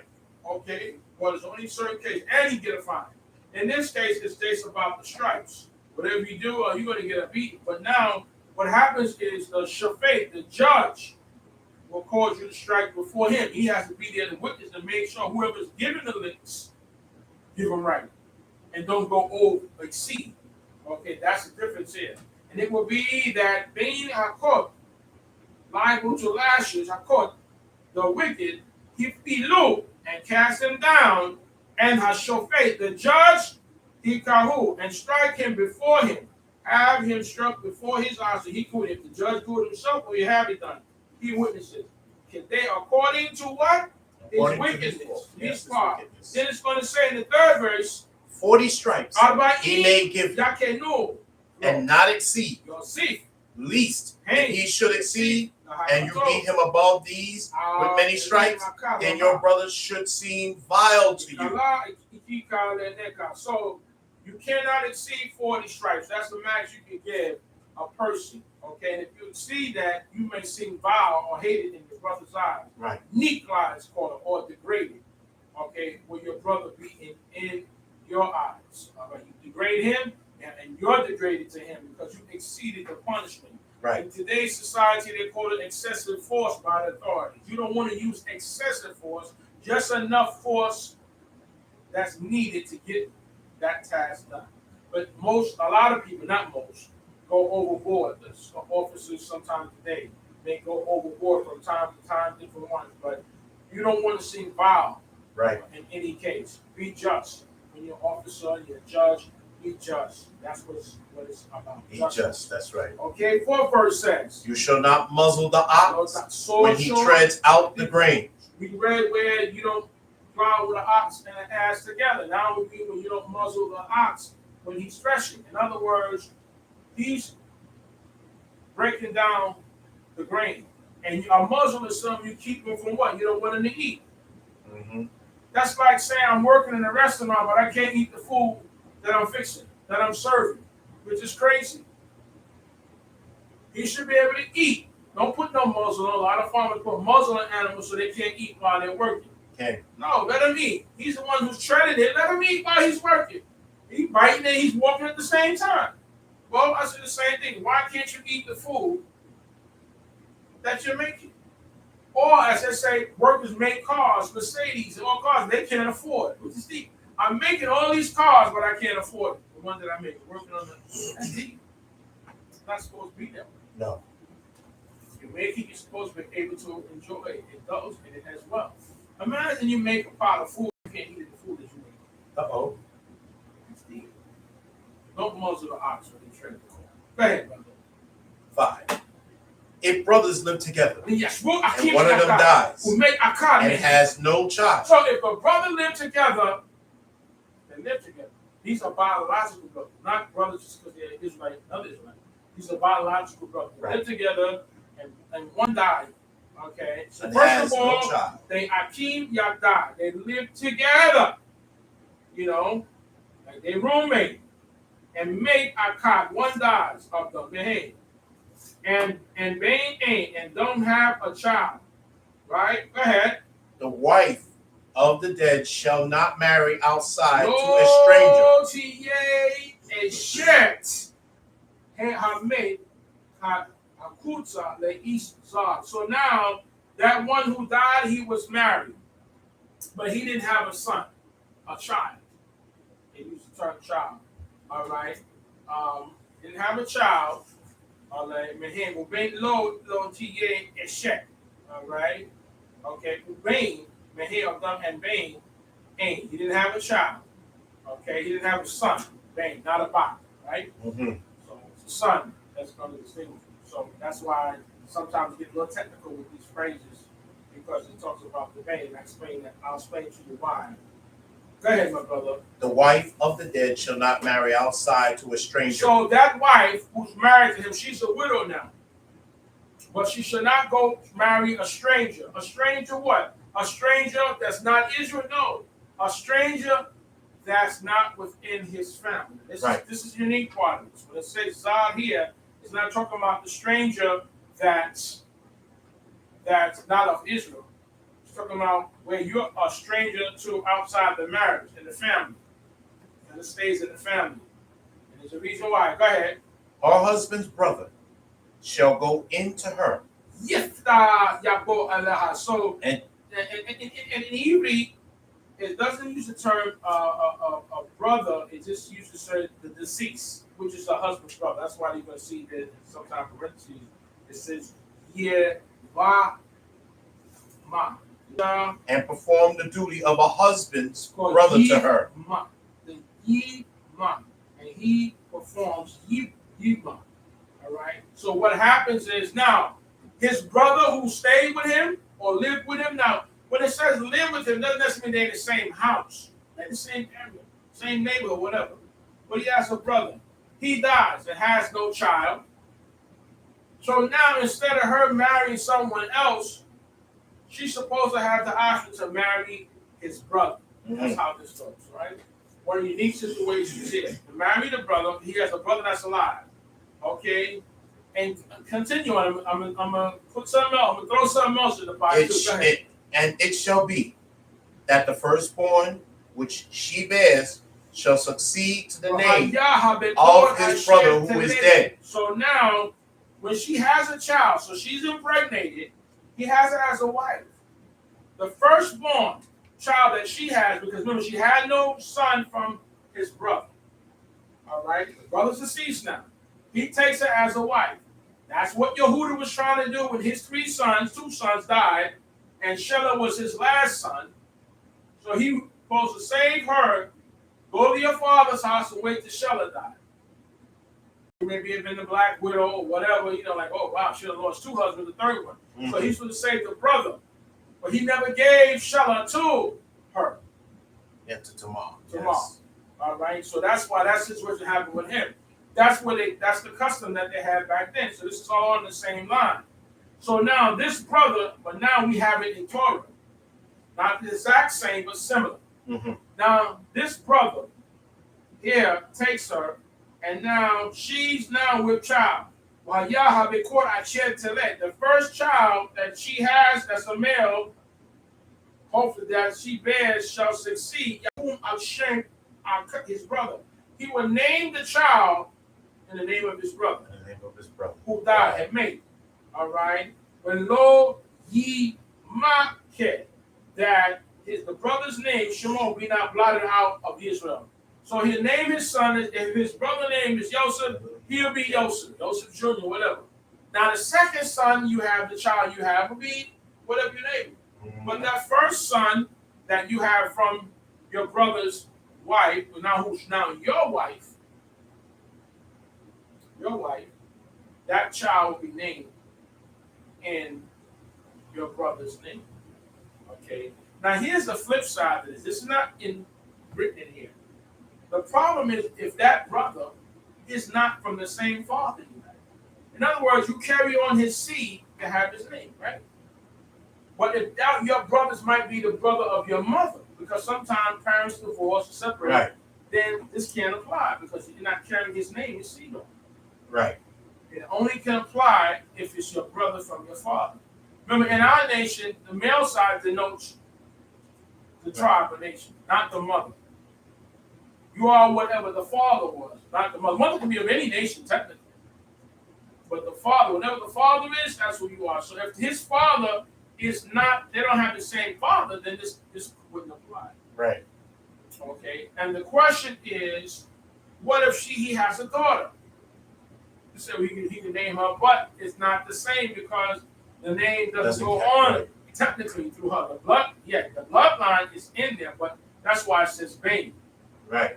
It would have said Bane or Bat, daughter, but it's the son that he needs in order to fill this obligation through her, that his brother name die not. Okay. Now that's one of the times in scripture that may be ironic, but this is the law of that. That the brother's supposed to do this. But the question is, what if the wife don't want to do it? Maybe he's one of those bad guys, or he's not worthy. To say that. This is what she should not marry out. This is what she should do. I said, well, if that's the case, then I guess she'll have to talk to the judge, and the judge will have to make a decision. But basically, this is the law of it. Okay, and what he's obligated to do is stand up in his brother's stead, take responsibility. That's just like if your brother died and he has children, you help take care of those children. And your nieces and nephews. This is the kind of people that we are. It's about you got to look in the bigger picture, keeping a family whole. It's a family. They're your nieces and nephews. Keep them together. And that's why a lot of you who grew up, sometimes you didn't know your cousins weren't your brothers and sisters. You all grew up all together, eat the same table, sleep in the same bed. That's how you grew up. Wore his clothes. It was family. It could not even be related. It could be somebody down the block your mother took in. Your father took in, but that's how it's done. Almost done. Talk to me, though. Now look what happens here. 7th verse. And if a man does not wish to take his brother's wife. Okay, now he has an exemption. Okay? It says, in lo, yak folks. If he does not desire, if he does not confess, ha'ish lakaka, and ye vinto. All right, that's the actual term that is called yibo. He do not wish to do yibo. Yima. That's actually what it's called. Okay. If you don't use yima, but in the English it'll say here, if you do not wish, if you do not wish the man to take at ye, it means the term yim, because it's talking about the whole process of it. It's not going to say, but in English you may say to take his brother's wife. But it says he did not wish to do yivma, or yibama, or yivma, the same word. If you don't want to do that, all right, he has an option to bow out. But here's the process of bowing out. This is what happens. If he does, look, I don't want to take my brother's wife. I don't know, she's attractive, she may not be whatever, but I don't want no part of her. He can say that. All right, but now here's the process. Here's the rules. Say what?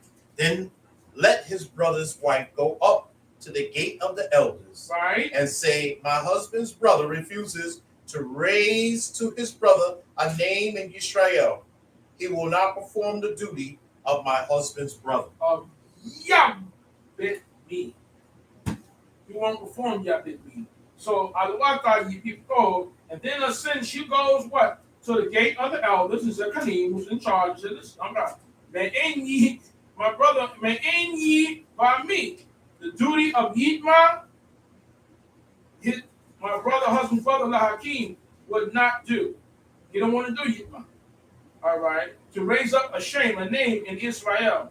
Lo avar yab ben me. He did not consent to do it. Now, he don't want to do it. Okay. He don't want to do it. Okay, he refused to do it. She may really like him. Who knows? She may have made him disappear. Everything they got is still investigated. Yes. Woman looking at your brother all the time, and she, listen, this all kind of stuff. Somebody killed the old husband just you to know? get the brother. Yeah, I want the brother. Now you get to him, he don't want to do it. So why he got rid of him for? You know? No.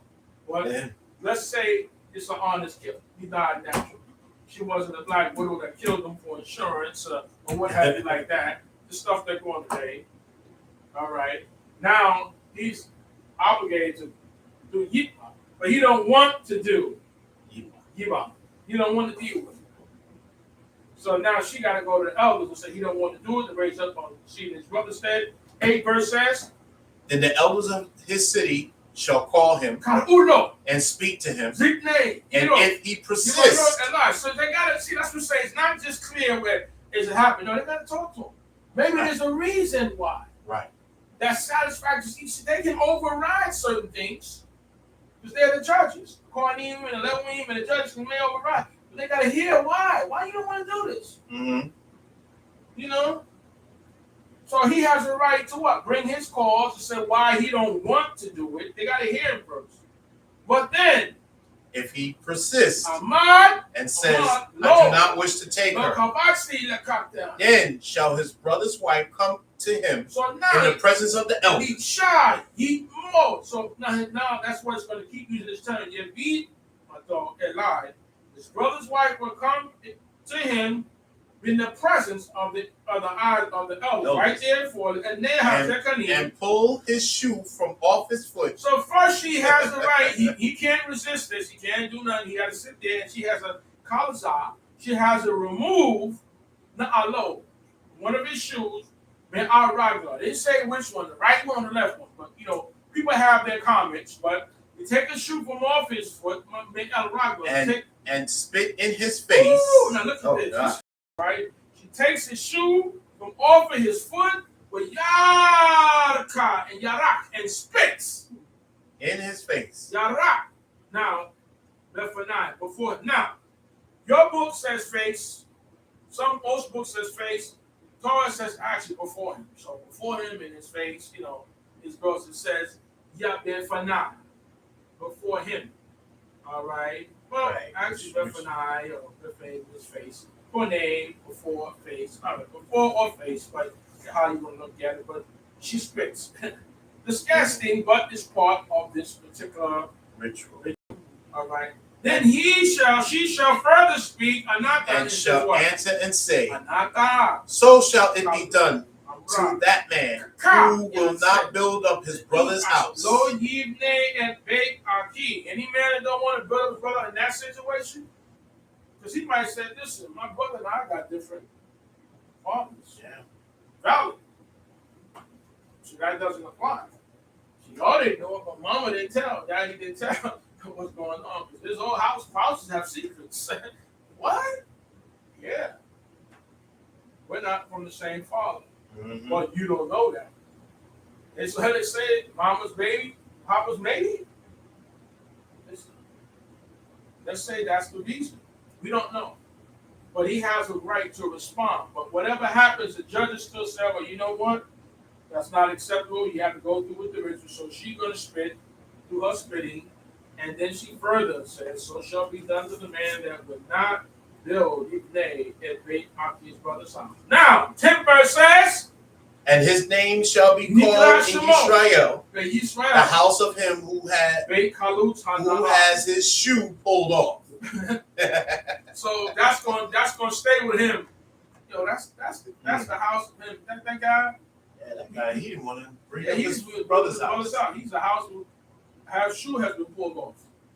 Because in the Eastern world, the continent world, it's like when somebody take up their shoe and throw it at you. That's one of the worst things can be done. Bush, George Bush, president.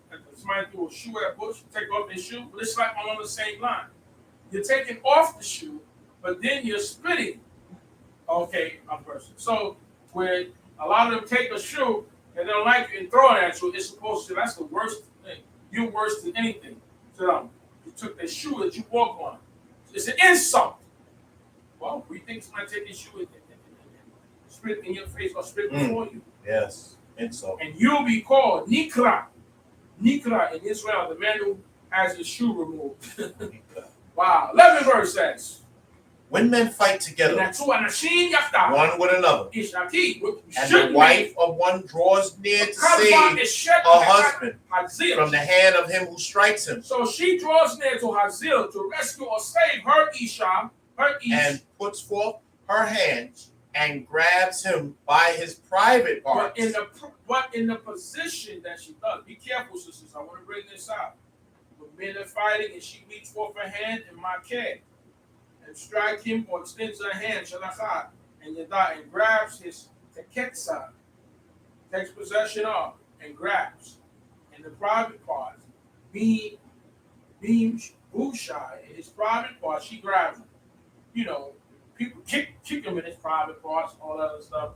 But now you grab him in his private parts because their men are fighting. So most women ain't gonna just sit there and let men fight, they're gonna jump in. But it's about how you jump in. Mm-hmm. You can't can't grab him in the private parts. That's an insult. Because remember, I always tell people when you look at the scriptures like saying, if who that is wounded in the private parts, or it says stones and he cannot come to the congregation of God. Because if he's wounded there, he can no longer come in the crowd. Right. And it's holy. So it's very, you can't do that. Hit him, grab him, but don't touch that area. Period. If she put forth her hands and grab him there to save her husband, not that. Then what happened, brother? Then you shall cut off her hand. Your eyes shall not pity her. You understand? So sisters, understand this. Your husband fighting with another brother, don't do that. You may take another weapon and whatever, if that's the case, if whatever, just hope it's not murder to save your husband, take a gun and shoot him, grab the brother's on the back, but don't put your hands in his private parts. Okay, just understand that. All right? Just know that. Because they're not going to kill you, they're going to chop your hand off. Okay? I guess that's something that had a lot of people damaged. Right? So leave that area alone. Okay? We need to know that it's Israel. Okay. Talk to me, brother. 13. You shall not have in your bag different weights. All right, a large and a small. Right. Large, gadola, and a katana. Right? In other words, you flip-flop. You one way with this one way with another one. Right. No, you got to be just. God's ways, no, you have the same. You should have the same person that's righteous. Go ahead. You shall not have in your house different measures, a large and a small. A5.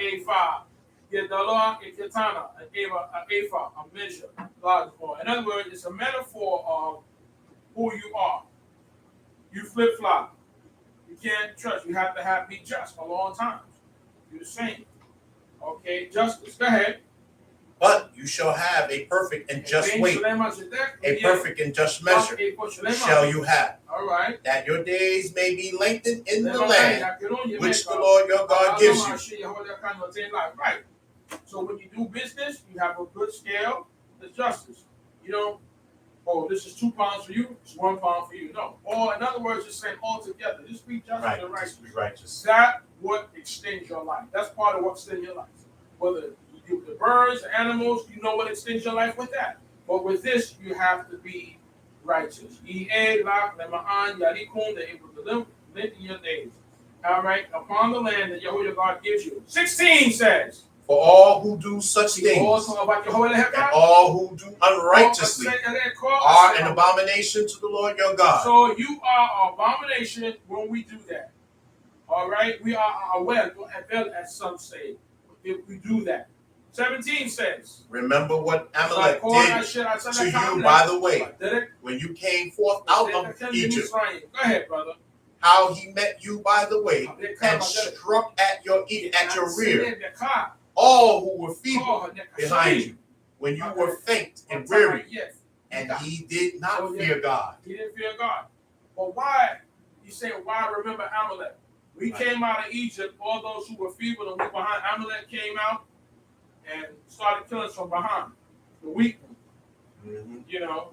But a lot of that happened because we started murmuring against the Creator doing stuff. So you know what? He says, and let you know that Amalek didn't care. Okay? Amalek gets you on the way when you were leaving Egypt. That he happened on the way. He cut down the trailing among you, all the weakness at your rear when you were faint and exhausted. He did not fear. He didn't care. He didn't fear. So we bring about things based on our behavior. So always remember that. All right? What Amalek did. So that's why the Creator said he was going to wipe Amalek out. All right? For what he did. But at the same time, we were disobedient. And that caused Amalek to rise up. Go ahead, my brother. Last verse. Last verse. Therefore, it shall be, when the Lord your God has given you rest from all your enemies around. He has given you niak from all your enemies in the land which the Lord your God gives you for an inheritance to possess, that you shall blot out the remembrance of Amalek from under heaven. So you're going to shall not forget it. You shall not forget it, because he got you on the weekend. When you was coming out, he killed a lot of your elders and your weaklings and those who left behind faint. He killed them. So when you get into your land and you get strong and rest, you're going to remember what Amalek did, and then you're going to go after Amalek. Okay. So it says that, or when you hold your God, when you give your inheritance, possess it, that you will obliterate, wipe out the memory of Amalek, Shamayim and Lo Tishka. Don't forget, he said what Amalek did to you. Because you're going to wipe out Amalek from under heaven. Okay? Wipe them out. Amalek are descendants of Edom. They're one of the tribes of family of Edom. In addition to that, when Shemuel, the king prophet Samuel, had chopped up one of Amalekite kings. Okay. Right? Saul didn't complete the word of God when God told him to go fight with the king, Agag, kill him, and Agag gets the family of Amalekite. And Saul brought back the sheep and left Amalek alive.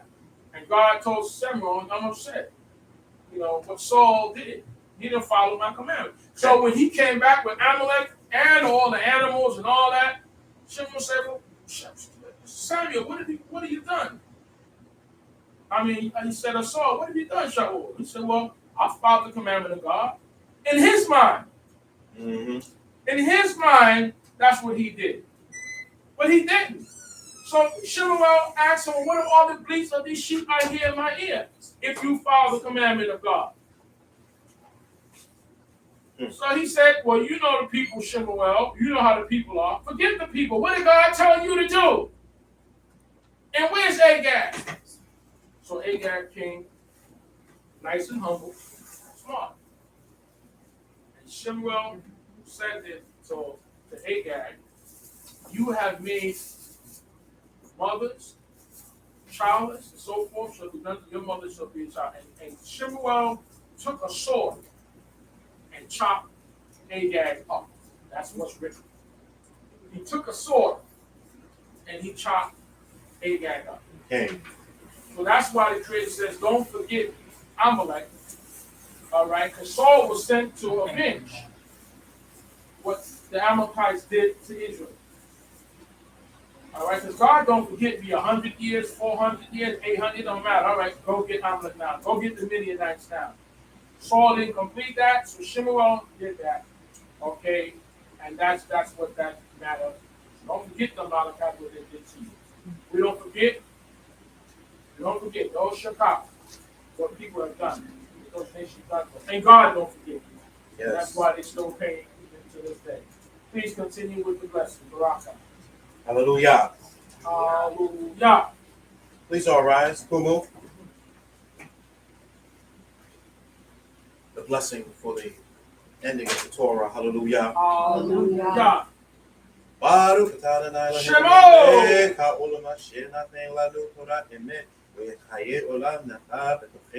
Baruch atah Yehovah noten haTorah. Amen. Amen. Blessed are you, Jehovah, our God, King of the universe, who gave us the Torah of truth and the life of eternity here planted within us. Blessed are you, Jehovah, giver of the Torah. Amen. Amen. Please stand. Please stand. Come shape. For the half Torah. Baruch atah Adonai Shalom.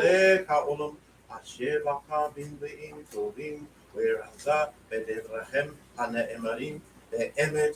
Baruch atah Yehovah haboker b'Torah uve'Moshe Avdo uve'Yisrael amo uv'imve'e ha'emet ve'zadek. Amen. Amen. Blessed are you, Yehovah, our God, King of the universe, who has chosen good prophets and was pleased with their words that were uttered with truth. Blessed are you, Jehovah, who chooses the Torah, and Moshe his servant, and Yisrael his people, and the prophets of truth and righteousness. Amen. Amen. Hallelujah. Shavuot, please be seated. We are in the book of Yeshayahu, Isaiah, the 54th chapter. 54. Sing, O barren, you who did not bear. Break forth into singing and cry aloud, you who did not labor with child. For more are the children of the desolate than the children of the married wife, says Jehovah. Deep. This is deep. Then and now. Mm-hmm. So, as it says, sing, raneni. When you hear raneni, they read, you hear in the prayers, you hear raneni. Raneni is sing. Just like Zimra is songs of singing or cheering. But sing, O barren, Rab Akara. Sing, O barren, those who are barren. You who did not bear, Lo Yalda. Those who did not bring forth. Okay? You were barren and you didn't bring forth. But go forth into singing. Okay? Peace keep. Lina, all right, and cry aloud, Zahali, all right, and you who did not labor, Lo Kala, with child, okay, you didn't labor with child, all right, for more are the children of the desolate than the children of a married wife, say Jehovah. Wow. More are the children of the desolate than the children of the married wife, says Jehovah. And God says, I'll make a man more precious than the gold of Ophir. In other words, you have more single women without a father, without a husband, than you have with women with husbands. And that was back then. How much more now? Uh-oh. More are the children of the desolate than the children of married wives. Years ago, it was an honor to be married. Today, there's a lot of people who are not getting married. It's the way the system. What happened? More women have children and no husband than those who have children and married. Mm-hmm. That was an honor to have a husband, have a wife, and to have a family. Oh, one family. I have to what? Well, that's not of our culture. That's not of our God. No, that's it's right. about generations. What? That's yes. what it said here. Second verse says, enlarge the place of your tent, and let them stretch forth the curtains of your habitation. Spare not, lengthen your cords, and strengthen your stakes. So enlarge the place of your tent, of your hola, and let them stretch forth the curtains of your habitation, which means that you're going to expand. You're going to have children and expand. Go ahead. For you shall break forth on the right hand and on the left, and your seed, cords, strengthen your stakes, for you shall break forth on the right hand and on the left, and your seed shall possess nations, and make desolate cities to be inhabited. So upon the semol and upon the yamim, upon the right and upon the left, you will break forth. Okay, you will break forth, and your seed, your zar will possess Goyim, will possess nations and make desolate cities to be inhabited. So even though they may be desolate, A lot of cities, they're going to be built for you, and you're going to build them up. So it may have been desolate, but you need the space for your census, and your numbers are going to grow. So things are going to change. So enlarge the place of your tent. Enlarge it. When you enlarge your home or your house or your place, you enlarge, you make it larger. Let them stretch forth the curtains of your habitation. The curtains, your dwellings. Stretch forth. Now the curtain was 1 room, now it's 3 bedrooms long. You're going to expand your force and strengthen your stakes.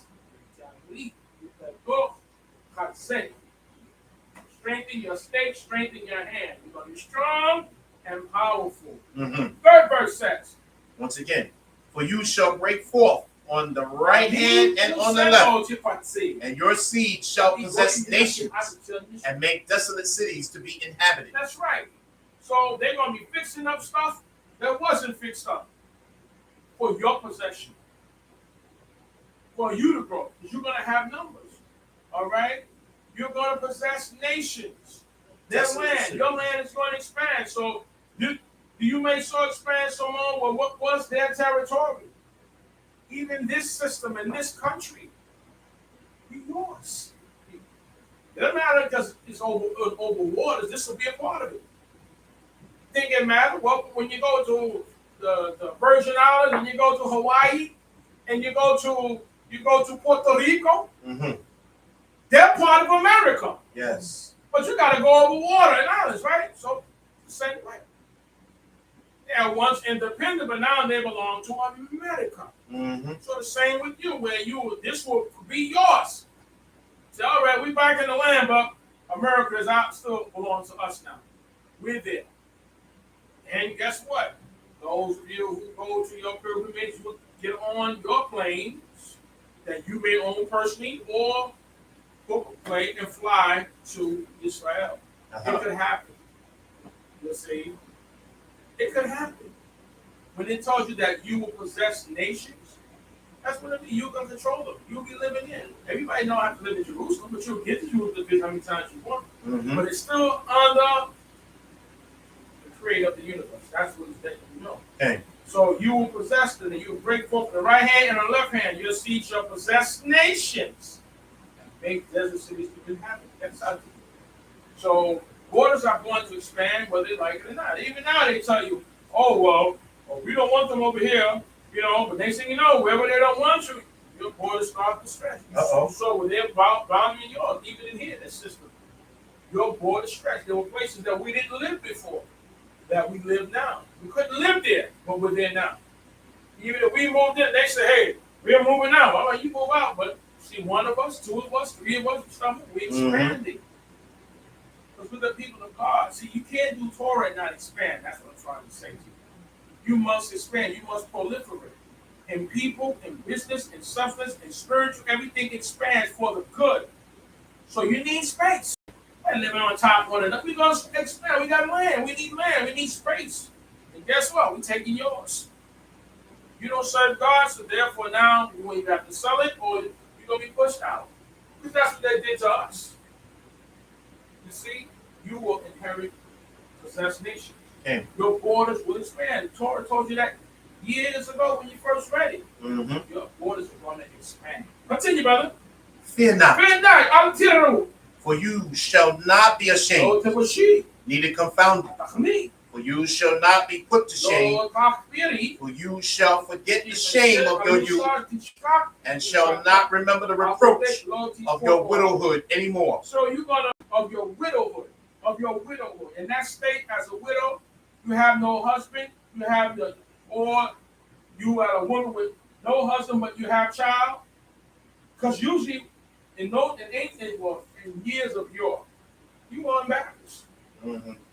Yeah, you felt like, what do you mean you're alone, you don't have a child, you still have a father. It was an embarrassing thing because every woman was supposed to have a husband, one, who was married.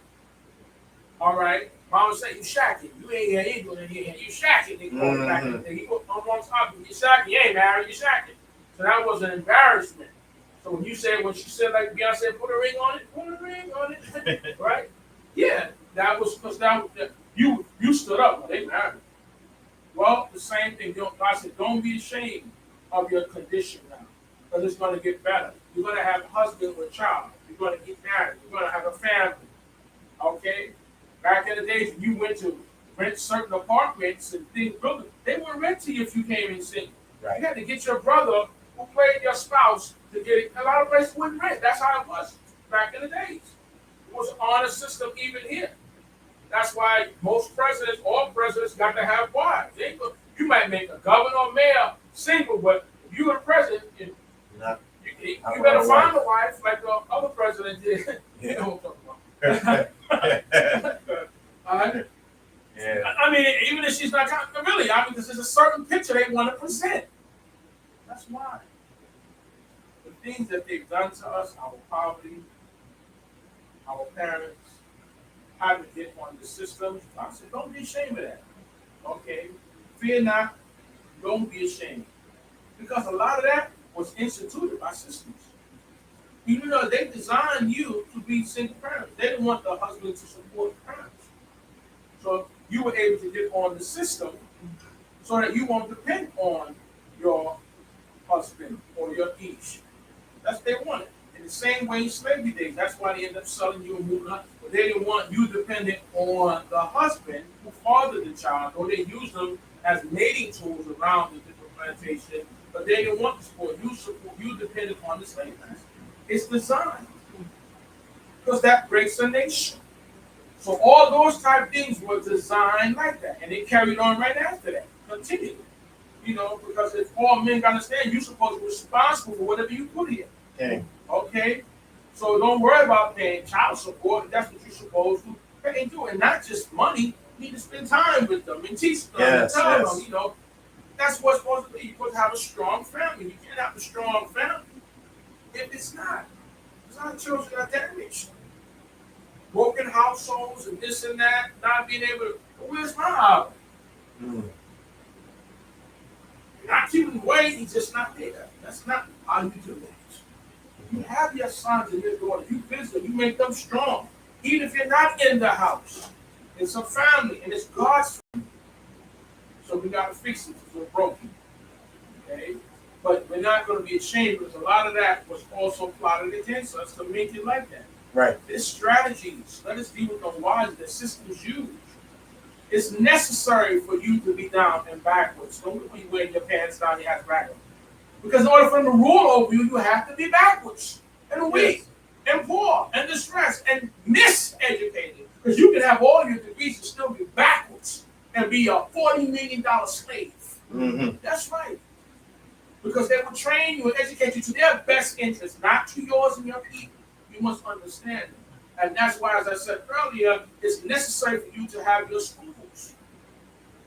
Because your children will be educated in their interest, not in yours. They will tell you, oh, even that's not right. Based on who? So you got to understand that. I see. 5th verse. For your maker is your husband. Jehovah of hosts, Zebaoth, is his name. So let me say the other half. You shall not remember the reproach of your widowhood anymore. Your widowhood anymore. You don't have a husband. But that was a reproach. Whether he was killed, whether they killed him, drugged him out, put the drugs out there so he get on drugs, alcohol. They use your vulnerables, your weaknesses. So now you're a widow in that state, the state of mind. It is a metaphor of it. Or your husband walked off for going to the store, buy a loaf of bread, then come back. Okay? Whatever the case is. But of your widowhood without, you're not going to be ashamed of that anymore. The Creator is going to fix that. And widowhood as a people, as a nation, we're widowhood. Because guess what? Who's our husband? Jehovah. See, men, this is what you can say. Jehovah is your husband. You come tell me Bob's your husband, we got a problem. You a man. But if you say Jehovah is your husband, because as a nation, we are considered the bride. As a nation, make that clear. So you don't get it twisted. And God is the groom. Okay. And that's why he's saying in this verse that you shall no more reproach of your widowhood anymore. Because our husband And I don't even really like saying it like that because it sounds kind of, but I say our husband, but you gotta understand the terminology. Some people twist that up. Mm-hmm. You hear a man say his husband, well, what are you talking about? Or a female say her wife, hey, what are you talking about here? But that's what goes on today. But again, as a nation, God is our husband. So why he said here, you should not be ashamed of your widowhood anymore? Because he put us aside. But he said he didn't give us a divorce. Who gave you a divorce with one of the portions? Right? That's right. We divorced ourselves based on our behavior. That's what I'm saying. So you're not going to be ashamed anymore. Because you're going to get back with your God. That's it. So no more of the divorcement and so forth. And that's why they chose this chapter to metaphor it off and say, look, you will be married to your God again. Okay? That's the difference. So the 5th verse says your maker is your who? Your husband. But look, I think he is your husband. Okay? As a nation. Your maker is your husband. Okay? Your maker. Your maker is your husband. Jehovah of hosts is his name. Jehovah Zelle is his name. And your redeemer, Amalek, the Holy One of Israel, Kadosh Israel. He is called the God of who? Earth. All the earth. Called our earth. God, all the earth. Jehovah, your maker. He's your husband. And he's your redeemer, the Amalek, and he's the God of all the earth, all our enemies.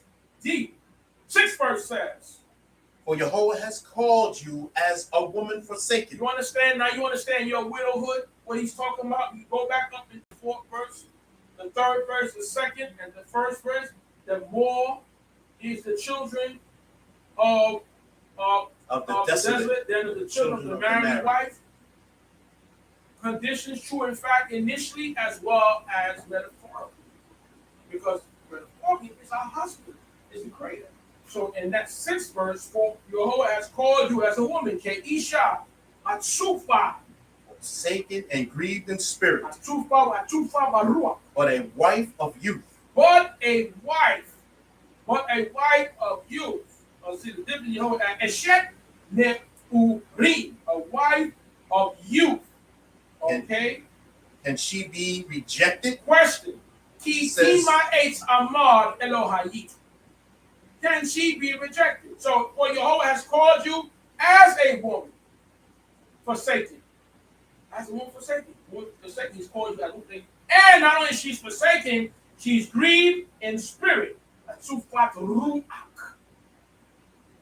In her ruach, she's grieved. As a people, we're grieved. The conditions that we've been through in this earth, in all the systems where we lived, we grieve. As a woman that's been forsaken and grieved in ruach, as well as conditions. But the wife of your youth, question, can she be rejected? Says Jehovah your God. Can she be rejected as the wife of your youth? Young. And say, can she be rejected? Question. Continue, my brother. Yeah. For a small moment have I forsaken you, but with great mercy will I gather you. You see, here's an end that fulfills it. For a small moment I have forsaken you. I've forsaken you for just for a little while. But with great mercy, Rakamim Gedolim,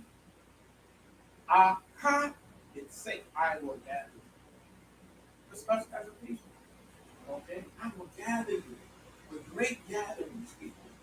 I'll forsake you for a moment, but I will gather you. Greatness. 8th verse says, in the overflowing wrath, I hid my face from you for a moment.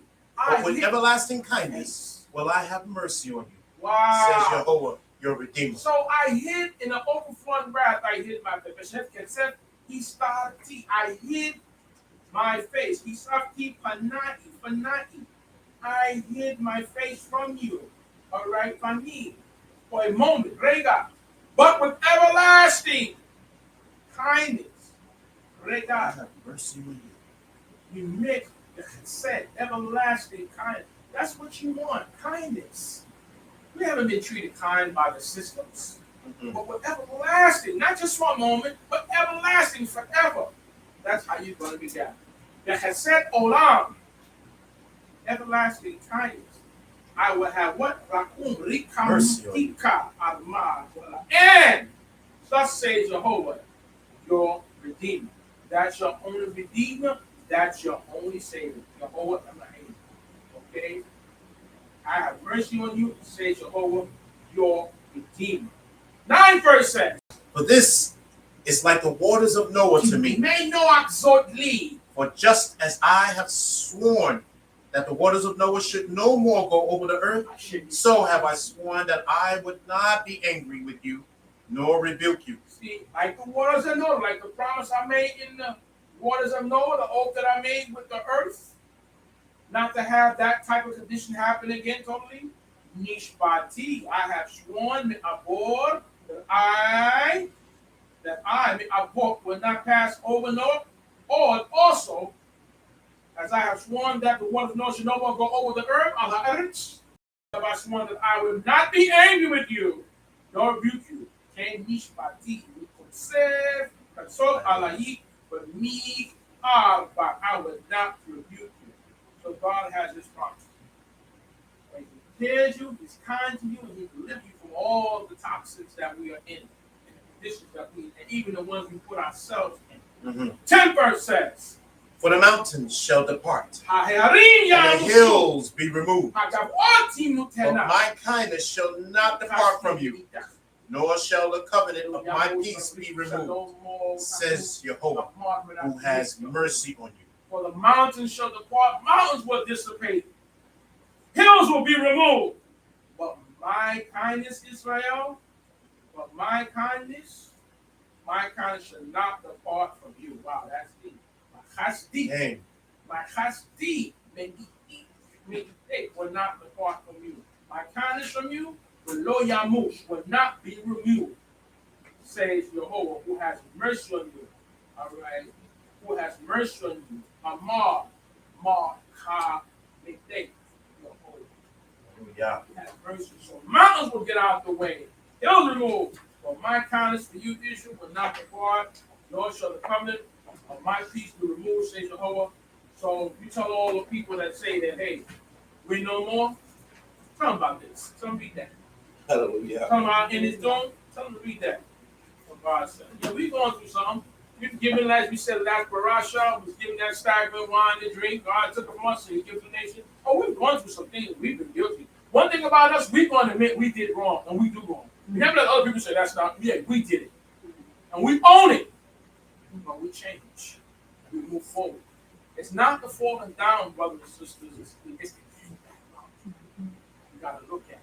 Yeah, we fell, but now we're going back up to the top. On my way up. Just remember that. Yeah. As long as we stay humble with the Torah, you're going to go up. Hallelujah. Hallelujah. I see. For the reading of the conclusion of the Torah. Hallelujah. Hallelujah. Baruch Shalom. Ha'olam Zokah Olamim Zadik Rechal Hadoro We'al HaNe'eman Ha'omer We'oseh Hamdevar U'Kayem Shekal Levirate Emet We'Zadik Al HaTorah We'al HaAvodah We'al HaNe'emin We'al Yom HaShabbat Hazeh Shenatata Lanu Yehovah Eloheinu לקדושה ולמלוכה לברכות ולתפארת על הכל יהוה אלוהינו אנחנו מודים לך ומברכם אותה יתברך ששמחה לפי חלקי תמי לעולם ועד ברוך אתה יהוה מקדש השבת. Amen. Amen. Blessed are you, Jehovah, our God, King of the universe, Rock of all ages, true in all generations, God who keeps faith, who promises and performs, who speaks and fulfills. All thy words are true and right. Lord, our God, we thank thee and bless thee for the Torah and the prophets, for our worship and for the Sabbath day. that thou hast given us for sanctity and rest, glory and beauty. Yea, we thank thee for all and bless thee, Jehovah our God. Blessed be the name in the mouth of all living for all time evermore. Blessed art thou, Jehovah, who hallows the Sabbath. Amen. Amen. Hallelujah. Please be seated. We're going to pray for the sick. And at this time, we thank you for being with us, hearing us, tolerating us. Hopefully that we have a good response.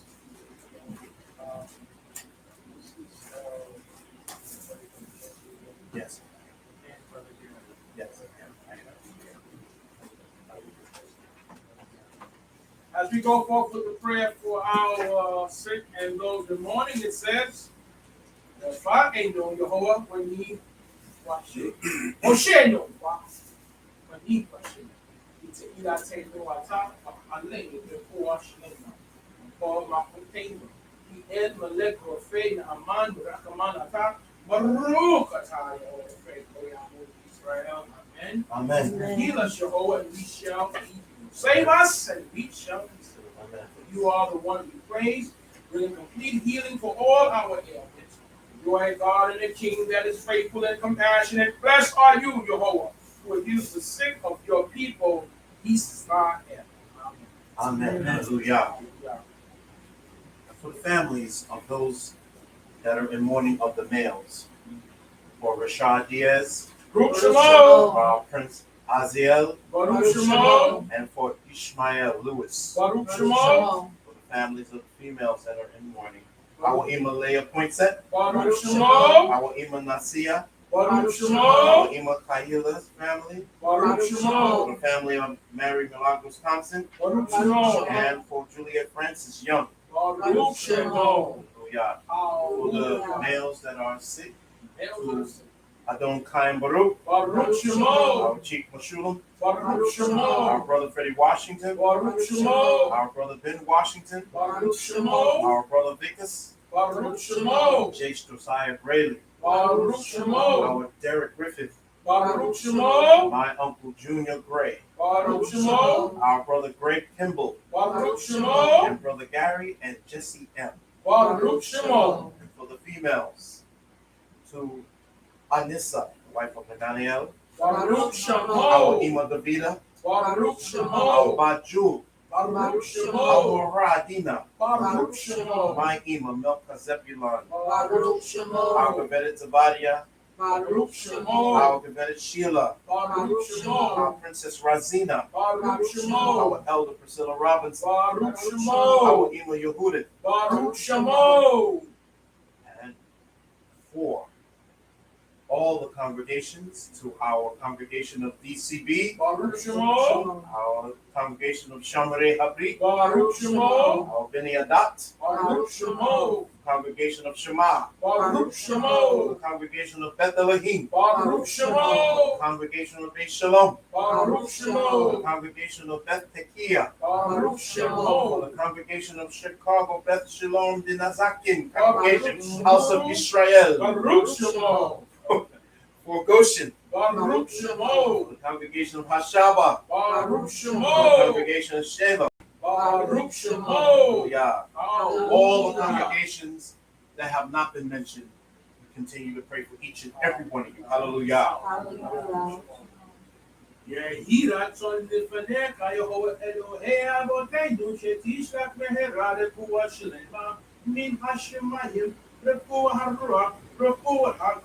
Baruch atah Yehovah, Rofei Konei Amod Israel. Amen. Amen. Be here with Yehovah before you. God of our forefathers, that you send quickly a healing from heaven, a healing of the spirit, a healing of the earth, a healing of the body. Blessed are you, Yehovah, the healer of Israel. Amen. Amen. Come on. Please all rise and face the east.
Let the words of my mouth, the meditation of my heart, be acceptable in thy sight, O Yah, my rock and my redeemer. Well, Shema Yisrael, Yehovah Eloheinu, Yehovah Echad, Baruch Shem Kevod Malkuto Le'olam.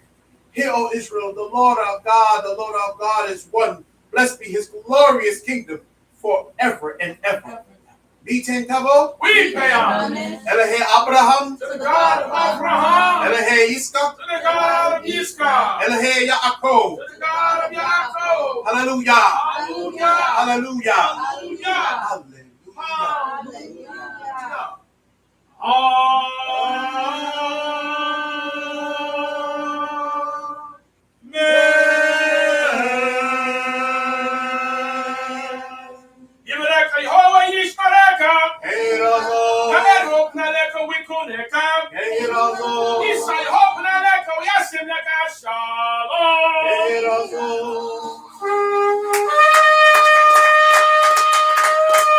May the Lord bless thee and keep thee.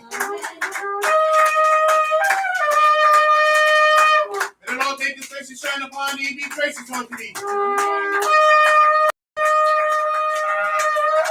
May the Lord lift up his countenance unto thee and give thee shalom, peace. Hallelujah. Hallelujah. Hallelujah.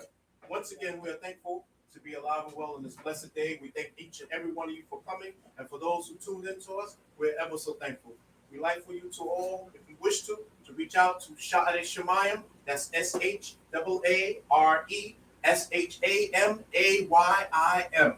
Shaare Shamayim Knesset Inc. at AOL.com or at gmail.com. Once again, we're thankful to the Most High God that we were able to appear before you. We pray tell that you will tune into us again. Blessed be the Most High, who delivers all, sustains all. Blessed be the Most High, who is God above all. Shabbat Shalom. Shabbat Shalom. Hallelujah. Again, if you're sending donations, send to Zelle, to Shaare Shamayim at AOL.com. 1167 180th Street, Jamaica, New York, or St. Albans, New York, 11433. Thank you very much. Have a blessed day and a blessed Shabbat. Torah Rabah unto all. Hallelujah. Hallelujah.